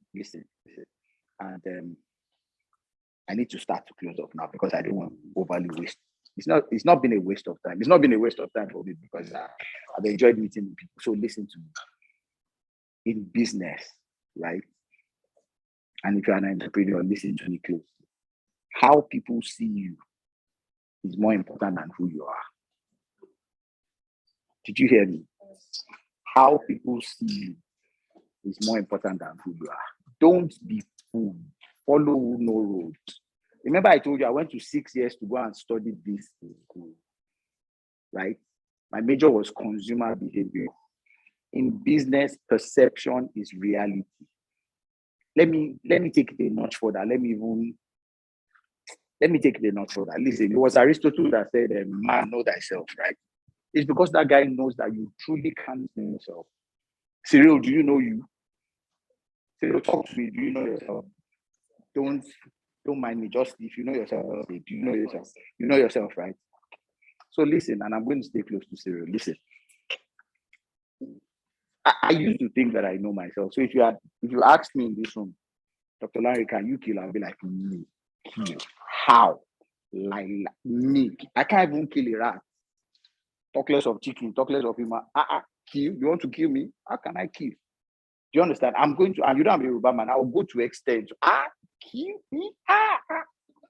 But listen, if you add, did I just use the H? If you now put a new dynamics in this and you say, Dr. Larry, God forbid, Dr. Larry, if somebody rapes your beautiful daughter, can you kill? Me? I will kill the person, kill his mother, kill his father, find out his village, go there, hire people, kill everybody in that village. But if you rewind 10 minutes earlier, Dr. Larry can mean killed. Lie. So the reality, and I don't even want us to argue this because we don't have a lot of time, except you really want to enter into this argument. Maybe we should argue. Okay. So the reality, friends, is that we don't know ourselves. So you don't know you. You don't know you. You can only know you under the present circumstance. Once there's a switch, you don't know the extent you can go. Okay. So if there's a little pressure on you, you don't know the things you can do. So by extension, that means you don't know you. I hope in these few words, and I've been able to convince you and not convince you that. So, pardon? Go ahead. I would like if you could give us maybe top 5 why questions to ask ourselves, because I know No. You are just questioning the last answer. You're talking about the other exercise. yes. It's just why. Just keep asking why. So if you give an answer, ask the why of that answer. You understand? You are not generating new questions. You are whying the answer. That's English. Yes, if you've done that five times, check the last why. The last why is the actual reason why you're in business. So your business is not what it seems at face value. So quickly, so we're at perception is reality, right? And I said you don't know you. Okay, you don't know you because you've not been put under certain pressure. If you've been put under certain pressure, you will behave differently, right? Friends, give me $1 billion today. You don't know. You know when the Jamaican man says you don't know. $1 billion. And the things that I used to say I couldn't do, it will shock you. I will do them.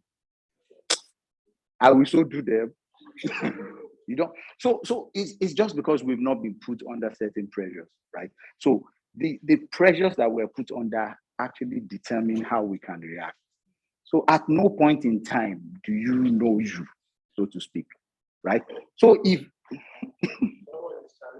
let the person bring it on.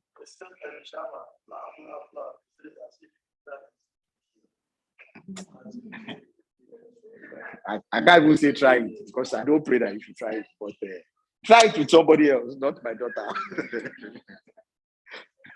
Okay. So, but the reality is you really don't know the extent you can go. You don't know you. I'll be true. You don't know you. You don't know you. And honestly, your experience doesn't determine your future now, So let's just agree on this one. I can take it out of this class and I'll leave my details. And if you need to interact, you honestly don't know you. I'll be true. Yes. Thank you so much. I have a question. Go ahead. I think the reason for your comment is to teach us how to succeed in our business, how to make money out of that business that we do. And there is something that you discussing here that resonated with one of the things that I believe physically. There's a book I read by Simon Sinek, Start With Why. That book is said, people don't buy what you do, but people buy why you do what you do. And that is the essence of your success in business and in life. And businesses has to do with more of emotion. You have to kind of arouse the emotion of the people that you want to sell to. So I want you, please tell us in a word. Since we're here to know why, how to succeed, so please tell us why businesses fail. Thank you. Okay. So, and I'm glad that I issued that disclaimer, and it's the same book that I'm pulling everything out. Listen. If I came here and I was downloading a book for you, there won't be value in it. Don't you think so? Right? It's the same book that I'm bringing out, the 5 Whys, by the way. Okay, so I won't download a book for you. It's wrong. It's not valuable to you, right? It's show off.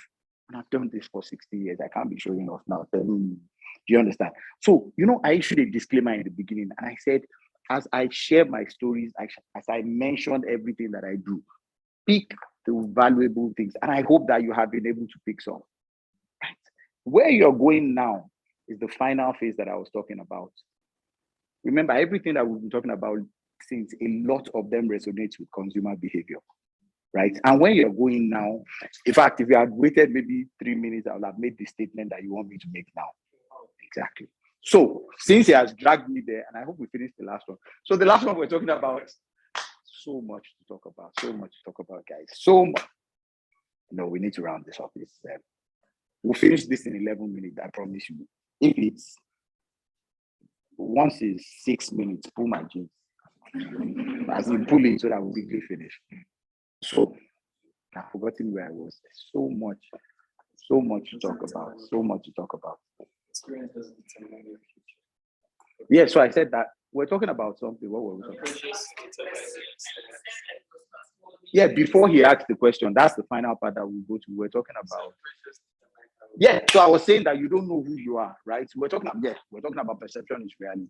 So you don't know who you are, right? So by extension, the customers don't care who you are, right? But you see, their perception of you is the reality that they take away. Listen, if I asked you in this room, I thank God Philip is a witness. If I asked you in this room, what do you think about me? What would you say? Quickly, words. What would you say? He's what? Don't whine me. As in, if I just sit like Yeah, the way I've been gesticulating since, what would you say? Extrovert, life of the party. If you drop this man in the party, you to vibe. He's outgoing, he's boisterous, right? Yeah? Love God, I don't know. Whatever, but that's how you see me, right? This is Philip. He's been my friend for over 20 years. That's not who I am. That's not who I am. Did you notice when I wanted to sit down next to you when I got into the room? Did you notice I was fidgeting? Did you notice? I'm an exceedingly shy person. Philip knows all the other sessions we've had. Immediately we finish, I run into my car, I run away. Right? When I started, did you notice I was stuttering? You guys didn't notice. But this is work. This is work. If you see me as a shy person, half of this class will be sleeping now. So perception is reality. I'm glad that nobody said I see you as a shy person when I was asking. This is what I want you to get from me. Boisterous, fun-loving, correct guy. Do you understand? Because I want you to listen to me. Do you get it? At this class, I'm running to my car, I'm running away. Do you understand? So listen, in business, perception is reality. How people see you determines how they will treat you. Okay, they don't wait to know who you are. I'm going to come to where you're going now. Friends, listen, and it's important to understand this. The buying decision is not made in the head. The buying decision is not a logical decision. The buying decision is made in the heart. The buying decision is an emotional decision. Dr. Larry, why are you speaking English? Hold on, calm down. If you don't believe me, are you coming to class tomorrow? Which day are you not coming to class?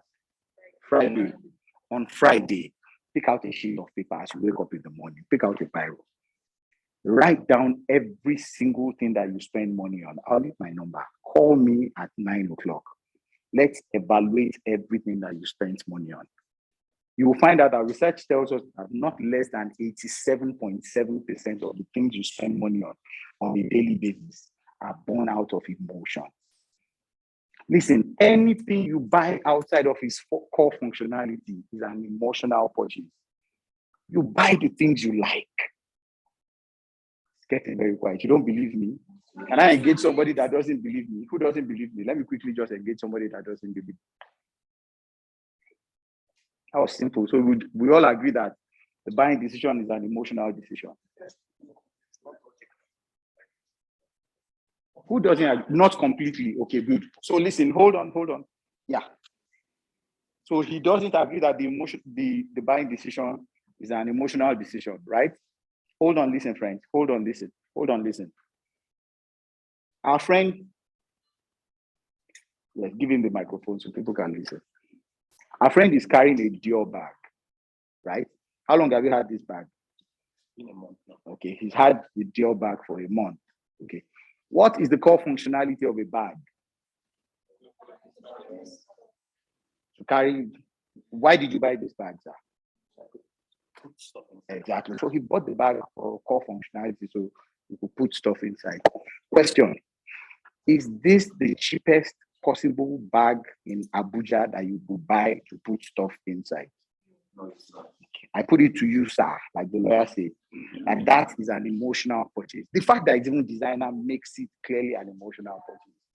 Listen, if you want to buy logic, logic is 1 + 1 is 2. That's logic. That means if you want to buy this phone, you will go to the cheapest possible Samsung store in Abuja to go and buy it. Pardon? Because it's a Samsung phone, I'm just saying.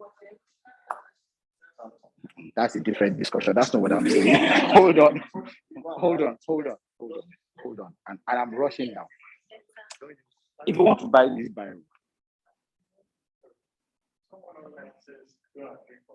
yes, I like that they don't agree. It's just that we'll spend more time, but it's okay. Okay, listen. And that was the argument I thought you would bring. Listen, the buying decision is not based on how much money you have.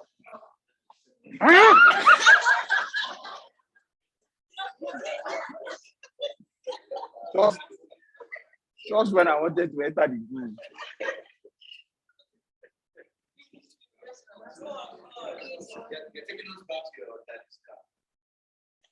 No, let's leave that discussion. Let's. I don't know how time went so fast.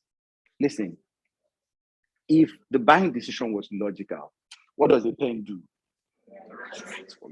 You will be looking for the cheapest place to buy that item that can write for you. That is a logical decision.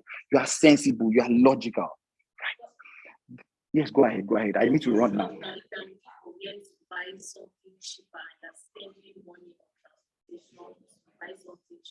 That's a different discussion. I'm even talking a very simple situation.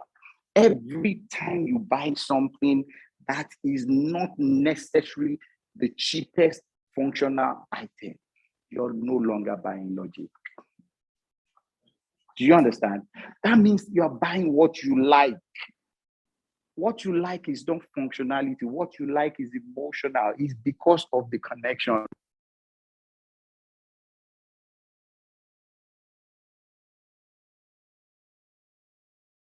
I put it to you, let's rush it. And I hate the fact that I waited till the last minute to do this. People buy what they like. Think about you. The things you buy, they're the things you like. It's not about whether you have money or not. Listen, one of the first business that I did in my life was a barber shop in Jos. It was the most expensive barber shop in Jos. Haircut was 50 naira. Did you hear me? Why are you laughing? I'm talking about 1996. Haircut was 50 naira. Every other shop was cutting hair at 20 naira. I just went from Lagos to Jos. So Lagos boys saw an opportunity. How can this will be cutting hair by the side of the road? We did a shop, swivel chair, air conditioning, DSTV, it works. Haircut was 50 naira. Do you know who the bulk of my customers were? Students from UJ. They would save money. They would starve themselves. I didn't know how they did it. Or Friday evening, Ivory Barbers was the place to hang out. They will cut their hair for 30 minutes, but spend another 2 hours there. You buy what you like. Listen, the people that are going to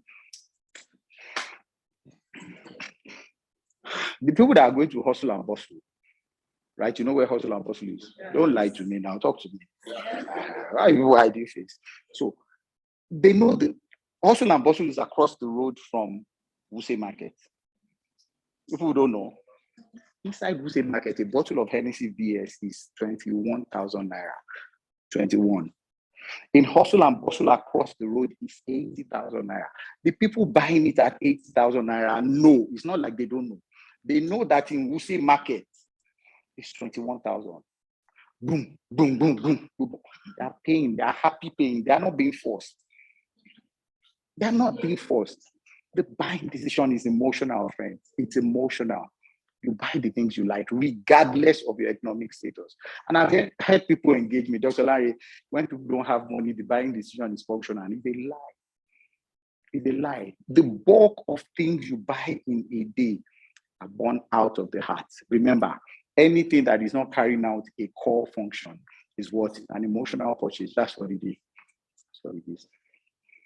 Have I convinced you or confused you? Last thing that we're about to do, and thank you for pulling my legs so that we can just complete. Last thing that we're about to do now is to do, so if we agree that perception is reality in business, right? That means how people see you is more important than who you are, isn't it? And people will treat you how they see you. Would you like to know how people see you? Would you like to know? So there's a test called Dr. Phil's test that I quickly administer. So just number on your sheet from 1 to 10.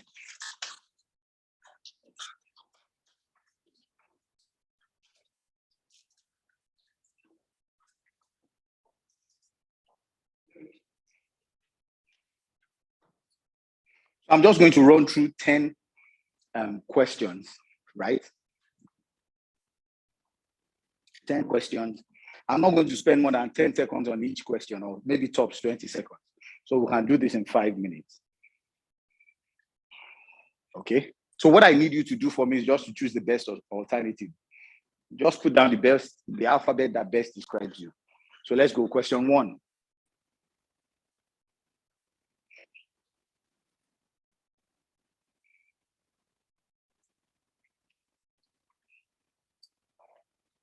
Just put the alphabet that best describes you. Number it from 1 to 10 so that you don't miss it. Okay. Don't overanalyze.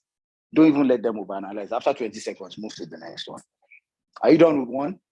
Good.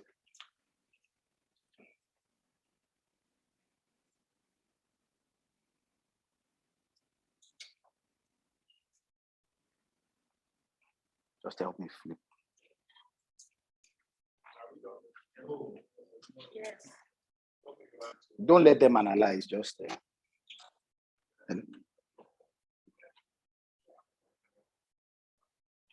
I get you. 4, 6.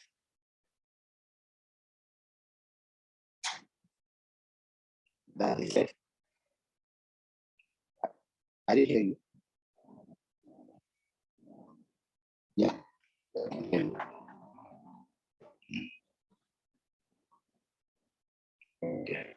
Okay. I'm not supposed to do to you. Have to send me do it. Let me get back into class. I'll send it to you once I'm done with class. My other phone is in the car. Can anybody just send to you from the office? My other phone is in the car. I'm in a session. I haven't sent to you, but my other phone is in the car. I can't do a transfer. I'm in a session.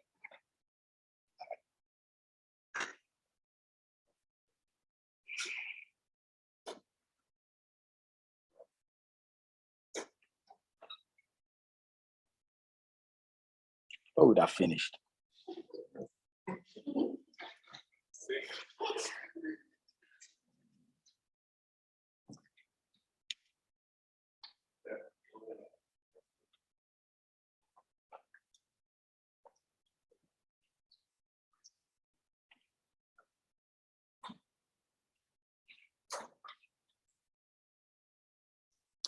Moving on.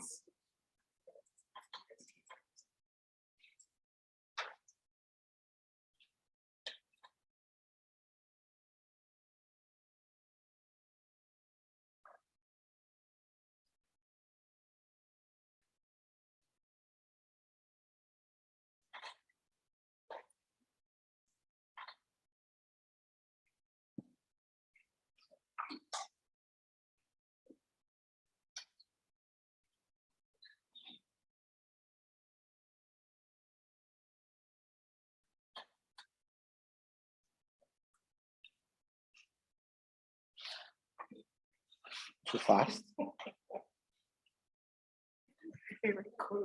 Just pick it. No, choose the one closest to you. There's no cockroach brown here. There's no. Just choose the one closest. Just choose the one closest.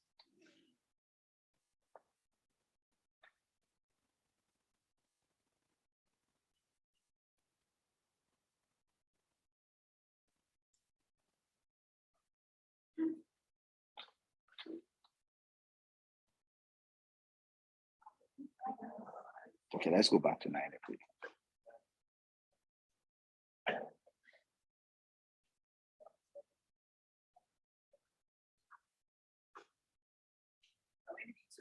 No. Okay, so for this one, just choose the one you do more of. How about that? There's one you do more often.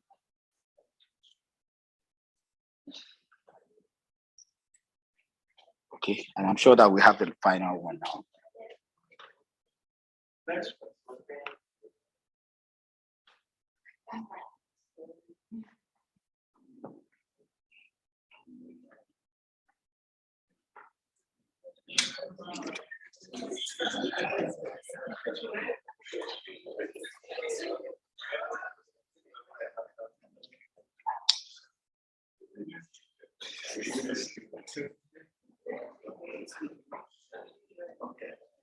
Okay, so let's move. We want to attach scores now, okay, to our answers.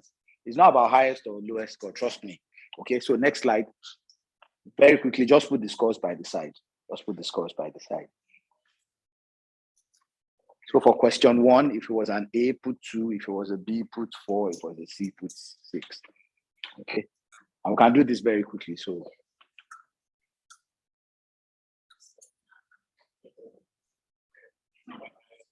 trust me, it's not about, you will find out very shortly that it's not about highest or lowest. Do we need to exchange sheets? Question 2. Quickly.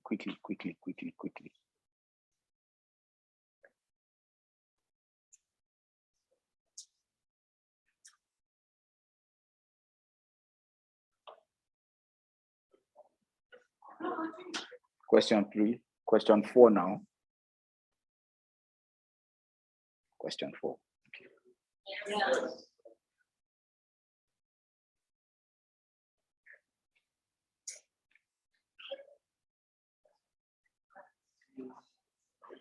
Six.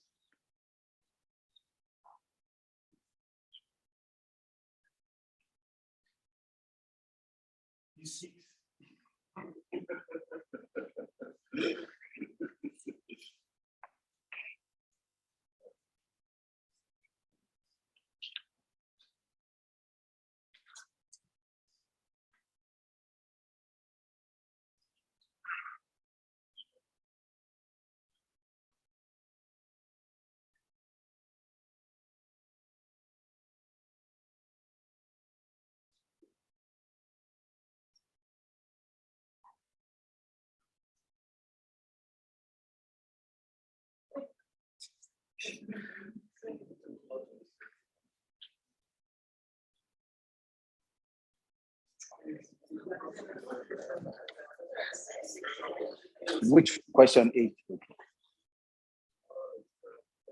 Okay, so we're done. Okay. So before I release the result of the test, let me just summarize everything that we've done so far. Okay. Remember, one of the things that I said I was going to talk to you about was how to make money. Okay. So some myths that you have grown up with, we demystified them. For instance, ideas make you money. I told you it's a lie, right? I told you that identification of a problem makes you money. Listen, the simple money making equation for businesses, right, is revenue minus cost, isn't it? The money you make minus the money you spend, and then you get profit. Okay, I'm not an accountant, so I won't talk about cost here, right?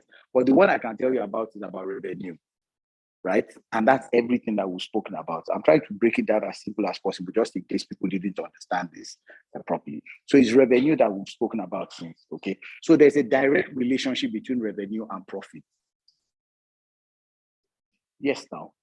Okay, and profit is money, right? And who brings this money? Okay, so do you understand the analogy why everything that we've spoken about today has been about the customer? Have you noticed? Exactly. So I didn't come here to go and tell you 4 C's of customer service or 4 Q's of understanding the customer. Do you understand? You feel me, right? So listen,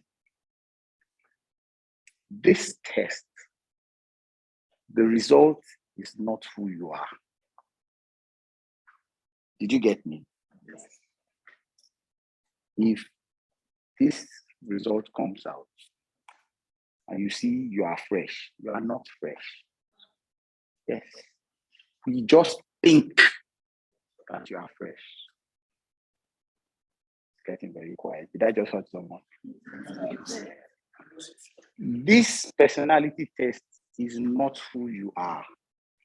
It's a different type of personality test. It's how people see you. Dr. Larry, why should I care how people see you? What did we say? Perception is reality, especially in business. I need to drag this home. Do we understand this? Yes.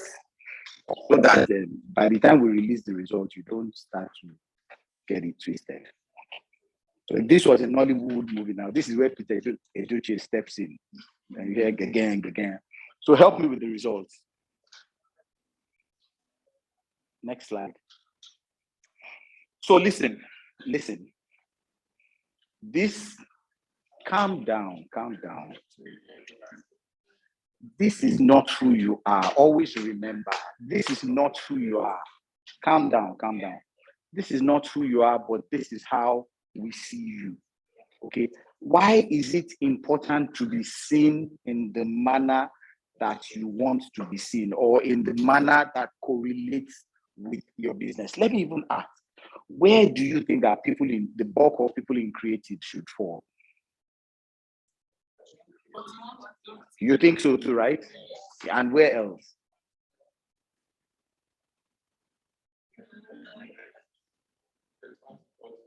I also think maybe 41 to 50 and 31 to 40. Okay. Let's put this to test. Remember, I told you that this is not who you are. This is about perception. Okay. And I'll be true to you, there's nobody in this room that I've not had eye contact with. Nobody in the last 1.5 hours. Nobody that I've not had eye contact with. And if I've had eye contact with you, that means I've formed a perception of you. Whether it is right or wrong is a different ballgame. Do you understand? But how I've seen you is how I will treat you if I see you outside of this room. Do you understand what I'm saying? I'm not going to find out who you are, because even you don't know you. Remember, we came to that. So, in my perception of the people in this class, I think that a bulk of the people that are seated this way will fall between 41 and 50. My perception of the people sitting this side of the class. I think that the bulk of people that are seated in the first 2 rows here would also join them. I'm not saying you are not the lively center of attention. Don't get it wrong. Okay. As a matter of fact, if we stayed a bit longer, I would actually handpick people, okay, and tell them where they fall. You know why?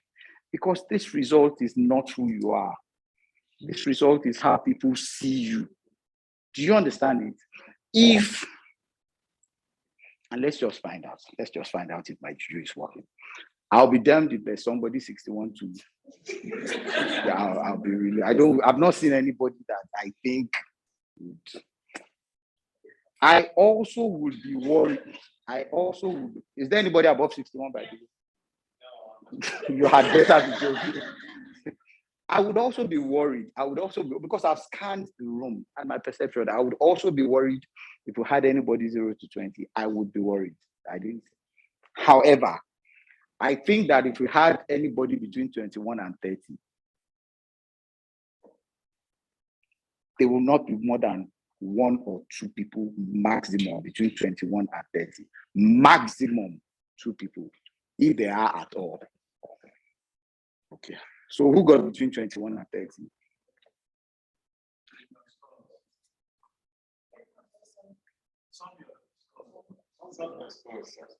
Even you saying some of your scores. That's how I was coming close to you. Anyway, okay. So we don't have anybody 21 to 30. Okay. 51 to 60. I put it to you. It's not possible for us to have more than 2 people. 51 to 60. In the class, yeah. Yes.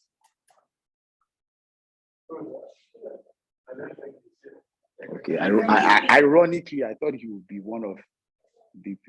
So we've got 51 here, right? Okay. And 51. Any more? Hold on. Don't be scared. 52. How many? 51, 51, 52. Okay, margin of error, just one person. I thought somebody would clap for me. My predictions are working. Okay. So we've got 3 people here. Okay. And that leaves us with the place where we've got the bulk of people, the lively center of attention and the loyal friend. Okay. And I'm sure you know why I think that the people that fall into this category, remember, it's just a thought, it's a perception. Okay, and in this side of the room. Why do you think I think so? Because I'm just getting more vibe from this side. I can see that I'm leaning towards it. It's not who you are. So don't feel cool when you see the interpretation. Okay. So, but that leaves us with 2 categories where we have the bulk of people, right? And I can tell you for free, if you have kept me till this time against my wish, and the bulk of people in this room, and I think this is the first time this is happening for us to stay this long. And I think the bulk of people in this room will be in 41 to 50. It is not who you are. You are not the lively center of attention. I just think so. I don't know. I just think so. Okay, so let's have by show of hands, how many people between 41 and 50? Obviously. No, it's obvious because that's how I see you. 41 to 50. Okay.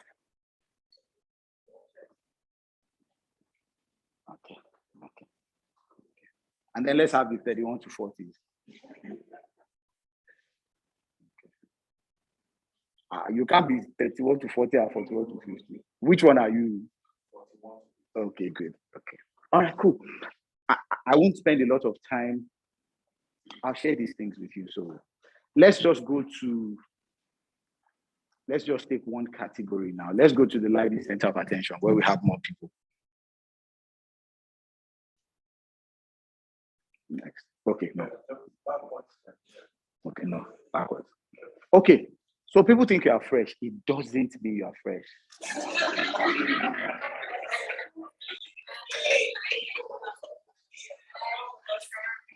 I owe it to you to tell you the truth. Don't go and say Dr. Larry said you are not fresh, but we just think so. We also think you are lively. We think you are charming. We think you are amusing. We think you are practical.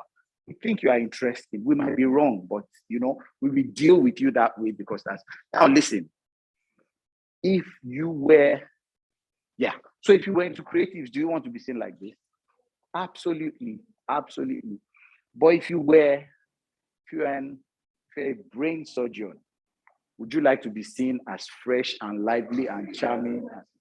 You know that one, there's 0 tolerance for error. A brain surgeon makes a mistake, you have killed somebody. Or if you were an aerospace engineer, would you like to be seen as this? If you were an auditor, would you like to be fresh and lively and charming? Do you understand what I mean? Okay. So the reason why you need to understand how people see you is so that you can adjust depending on what you do and how you want them to see you. Remember, I told you I'm an exceedingly shy person. Philip is here. He won't lie to me. Do you understand? But every time I enter a session, I put up an image because this is how I want people to see me. Ironically, every time I have taken this test, this is the category that I belong to. Because this is how a lot of people see me. Do you understand? 2 more statements from me as I start to find my way away. No, just statements now. Okay, 31 to 40, where we have.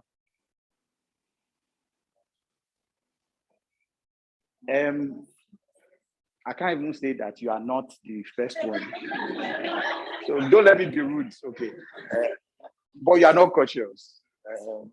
You are not careful, you are not practical. You just think that you are. Okay, so if your customers see you in this light, is it okay for your customers to see a creative as sensible? I think so. Cautious, I think so. Careful. Do you understand? Okay, so you understand the adjustments that you need to make, right? Do you understand? Let me give you. We don't have that time. We'll share this. You can read it. You can read it of the category that you fall. Let me give you 2 stories as I leave. Okay, still on this same issue. Okay, the first one is about perception. Okay, and the first one is driving home the essence of this test. So one of the things that I do is I do a lot of travel. As a matter of fact, before COVID, I was traveling. I was flying every 7 days, or maybe every 8 days. I was flying minimum 5 times in a month. Prior to COVID. So we went to do a training for FIRS, Federal Inland Revenue Service, in Kano. And then after the session in Kano, we went to the hotel. I have a problem with strange beds. I don't sleep well on strange beds. So I couldn't sleep. So I got up from my room in the evening after a Champions League match. Fortunately, there was a bar. Went to the bar, met two gentlemen at the far end of the bar. We shook hands, we spoke about the match, Chelsea, blah, blah, blah, blah, blah, blah. And then I remember we continued drinking until it was 1:17. I remember 1:17 because I looked up and I saw that it was 1:17, and I'm like, Larry, you have a flight to catch in the morning. Respect yourself, go to your room. So I drink up and I go to my room at what time? It wasn't PM, it was AM. Okay. Just so you know, 1:17 after 12 midnight. Okay. And then I'm not one who gets scared of flying. Yesterday, when I was coming from Lagos, there was huge turbulence, major, the kind of people wailing kind of turbulence. Me, I was relaxed, right? My son studies aerospace engineering. He tells me about what they do in school. I wanted to become a pilot before I met biology and chemistry and physics, And then, yeah. So at least the things I couldn't do, he's doing. So I know a lot about flying. I know a lot about planes. I know when to say prayer and when to calm down. Turbulence is not on a hot sunny afternoon. There must be turbulence because that's what I know. I heated clouds, so there must be turbulence. That's not the story. So one of the things that I just do subconsciously every time I enter a plane, I just enter the plane and I see myself looking left into the cockpit. Maybe it's the Yoruba boy in me. Let me at least see the person driving this plane. I don't know. So I've always done that. On this particular day, Kano is not the kind of place you want to miss your flight. The flight was going to Lagos. It's not. You don't want to stay an extra day in Kano. Border will kill you. So I got to the airport early, woke up early, 7:30, I was at the airport. They boarded on time.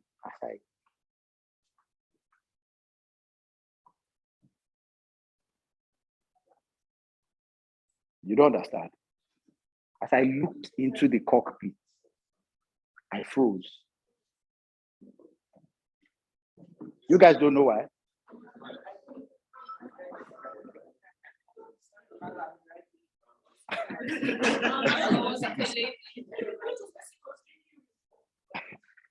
If it was only pilot, it would have been okay. The two people, listen, the two drunkards that I left at the bar. Listen, I left the bar 1:17. Those guys were still drinking. The two of them were pilot and co-pilot. Not even one same person. The two of them were drunkards. Two of them. God is all over. Today, I sent a text to my wife. She didn't understand why I was sending that text. I sent her a couple of my account numbers. I'm like, I'm dying today. All of my sins is today, guys. Everything has caught up with me. I normally am not scared, Tea or coffee. Don't give me anything. I don't want anything. When you take up and the hostess sits down, cross-legged, and like, oh, so this fine girl, all of us, we're all going to die today. I thought it was all over because there was no way that two drunkards would take us from. Can you hear the phrase that I'm using for them? Just the night before they were pilots. Just the night before they were pilots. Just the night before they were my friends. But I suddenly remembered that me, that left there at 1:17, I'm the same person. Maybe they even went from that bar straight into the plane.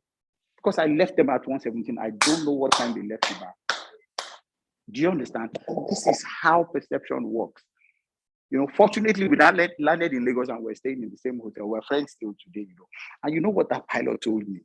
He said, because we were friends, and he said, Larry, if something is going to be keeping you 30,000 feet above sea level every other day of your life, don't you think you need some ginger? That was what he told me, right? But remember, at that point in time, I was no longer calling them pilots. I was calling them drunkards, you bastard. They want to kill me, my career, everything. So that's how your customers do. It's their perception of you that will determine how they treat you. We're good friends today, and I understand that it's okay to excuse them. And a lot of pilots do these things. They use drugs and all of that for those that they've not caught. Because really something has got to ginger you when you are staying 30,000 feet above sea level every other. Okay, and I'm not making excuses for them, but this is a real life situation, right? Second thing that I want to share with you, okay, as I close, is that remember, everything that we've spoken about making money has been about the customer.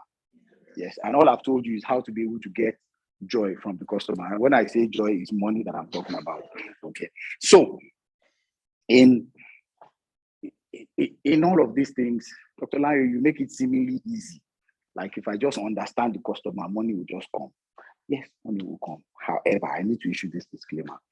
There's a difference between what the customer is saying and what the customer means.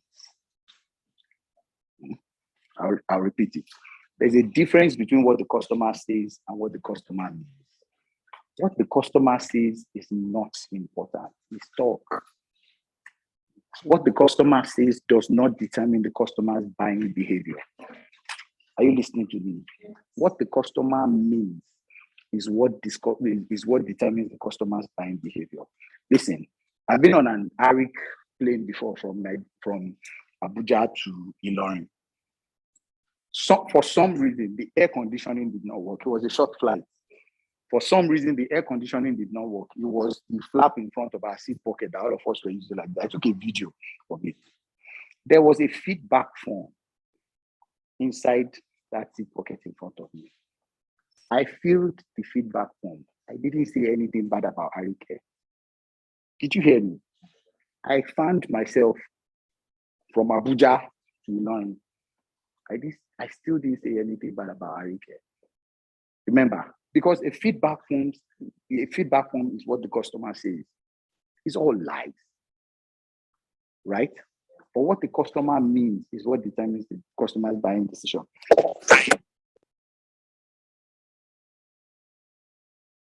I don't buy my tickets ahead anymore, especially when I'm coming from Lagos because of traffic. I'll just get to the airport because there are several airlines that I can choose from.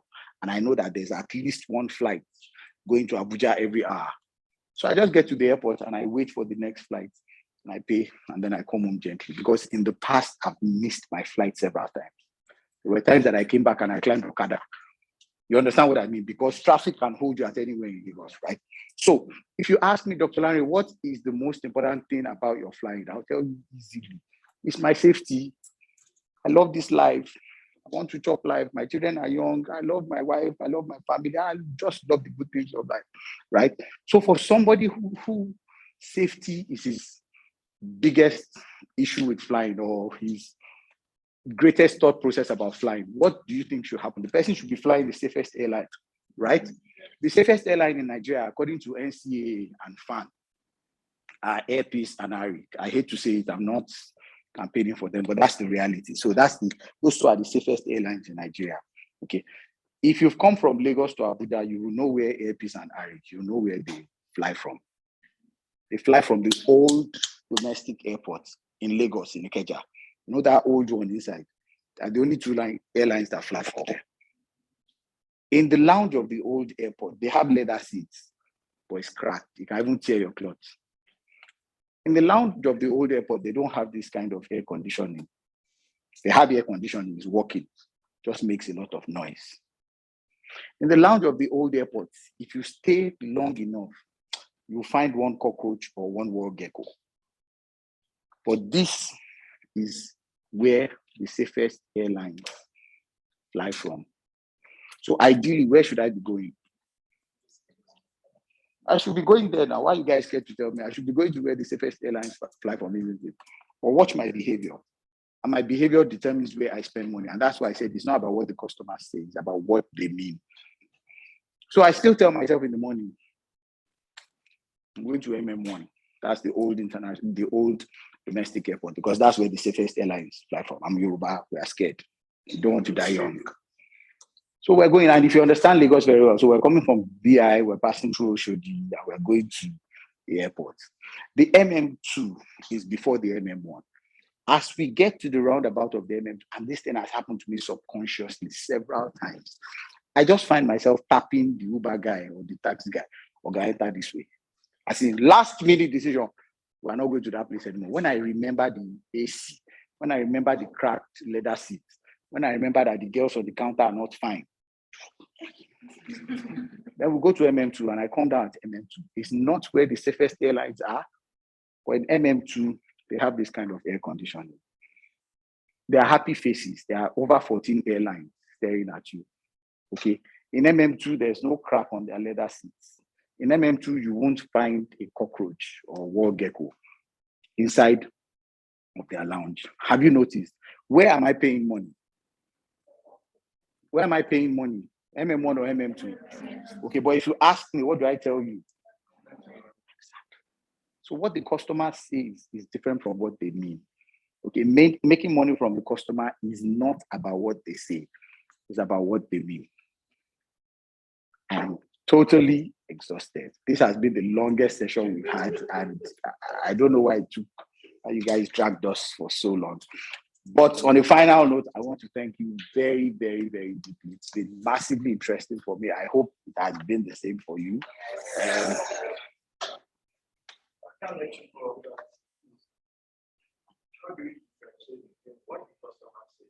But why are you asking this question when you don't time yourself? So Because I need to. And I think okay. So before now, and it was a fact. In every big business, you see customer feedback forms, right? You know, those things are not the truth. And for those of you that have filled customer feedback forms recently, you know that you lied in those forms. Somebody is serving you food, giving you feedback form. Will you say the food is not sweet? So that when they are bringing dessert, they will put cockroach inside for you.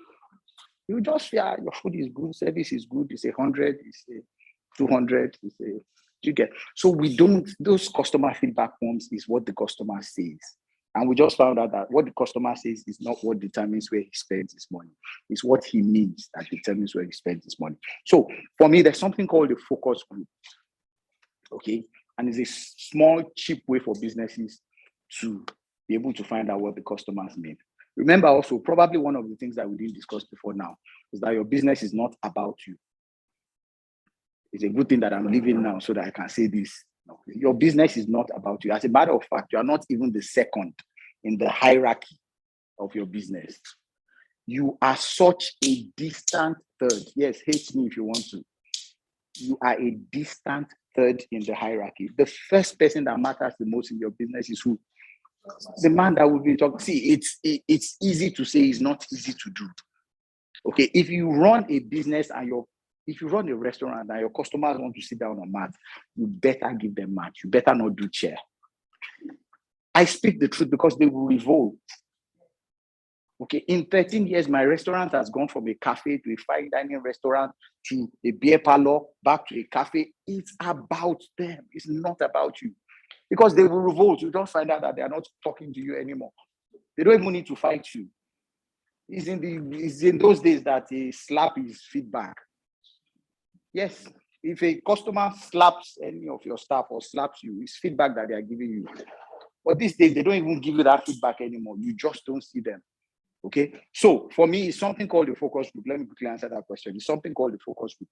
What a focus group does, and it's sad once again that we did not talk about segmentation today. Maybe you would have understood this better, but we also didn't have a lot of time. I think it was also my fault because a lot of them were dragging me inside there. It's your fault.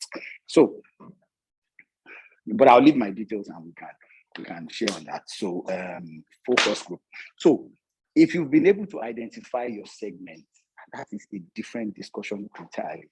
If you've been able to identify your segment, you can find people in your segment, and just put them inside the room and just have a frank group discussion with them. There are two things that will come out of that conversation. One is that they would help you tweak your solution. Remember, you found a problem and then you proposed a solution. They will help you tweak your solution in a way that you would understand better. Okay.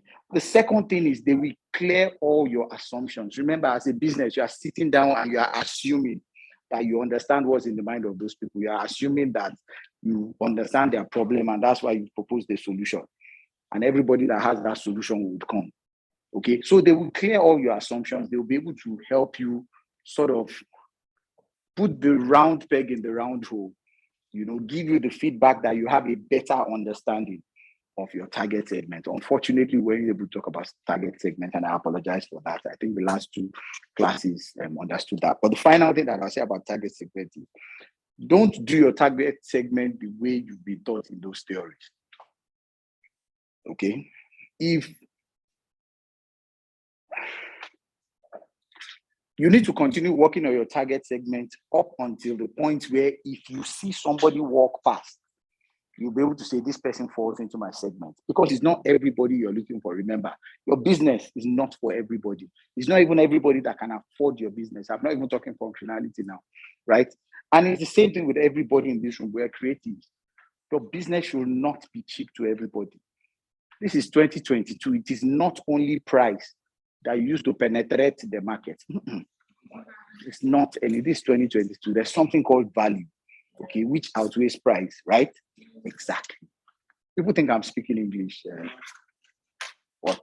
I think that answers your question. Okay, so thank you so very much once again. We have to run. It's past 1 o'clock now. This has never happened before. I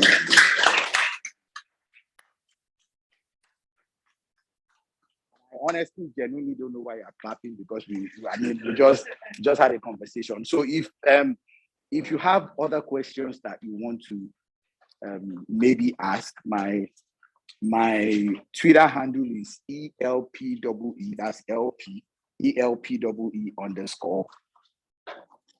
And my Instagram handle is at Dr. Larry Phillips. Doctor is DRLANRE, and Phillips is PHILLIPS. Okay, there are other questions. Just shoot me a message and I'll make our time to respond. Once again, thank you very, very much. Thank you so much. Don't run away. You can take pictures of them yourself. Okay. I think for someone who was here yesterday, someone asked about how to share ideas and not having stories and stuff like that. That's what I'm talking about, the focus. You are able to figure out what your focus group is and get them together so they can give you honest feedback. Okay? Tell you what you need to know. Open your eyes up to the market you're trying to get into, because they live in the market, they are the ones who want to talk. I think what I'm done with this particular cohort, we'll be putting all the videos online, so you can liberty to go back and watch them. So some of the things he said that he wasn't able to deal with this class, be able to get them. Trust me, there's a lot of them. Market segmentation, if you can grab that story, it's a way in which transforms your business completely, because you can identify who in the market and why you want to go to that market. So in that market, figure out your habits, how they live, how they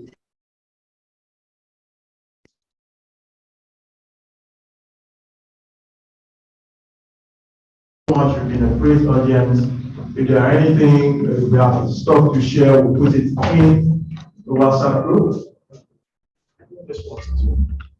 We'll put it in the WhatsApp group, and you can just follow us from there. So thanks for joining in. If you have any questions, shoot them to us, and we'll try to respond as soon as we can. Please try as much as possible to try and finish your modules, at least the first one, so that you can get your certificates as well.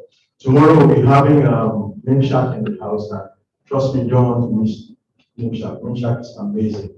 Okay, and you'll be building a whole lot of what Dr. Phillips has shared. It's going to teach you how to build your complete business canvas, your model. What's your business model like? Why should you have that kind of model? What will that model do for you? When you model your business, what does it expose you to? How does it help you?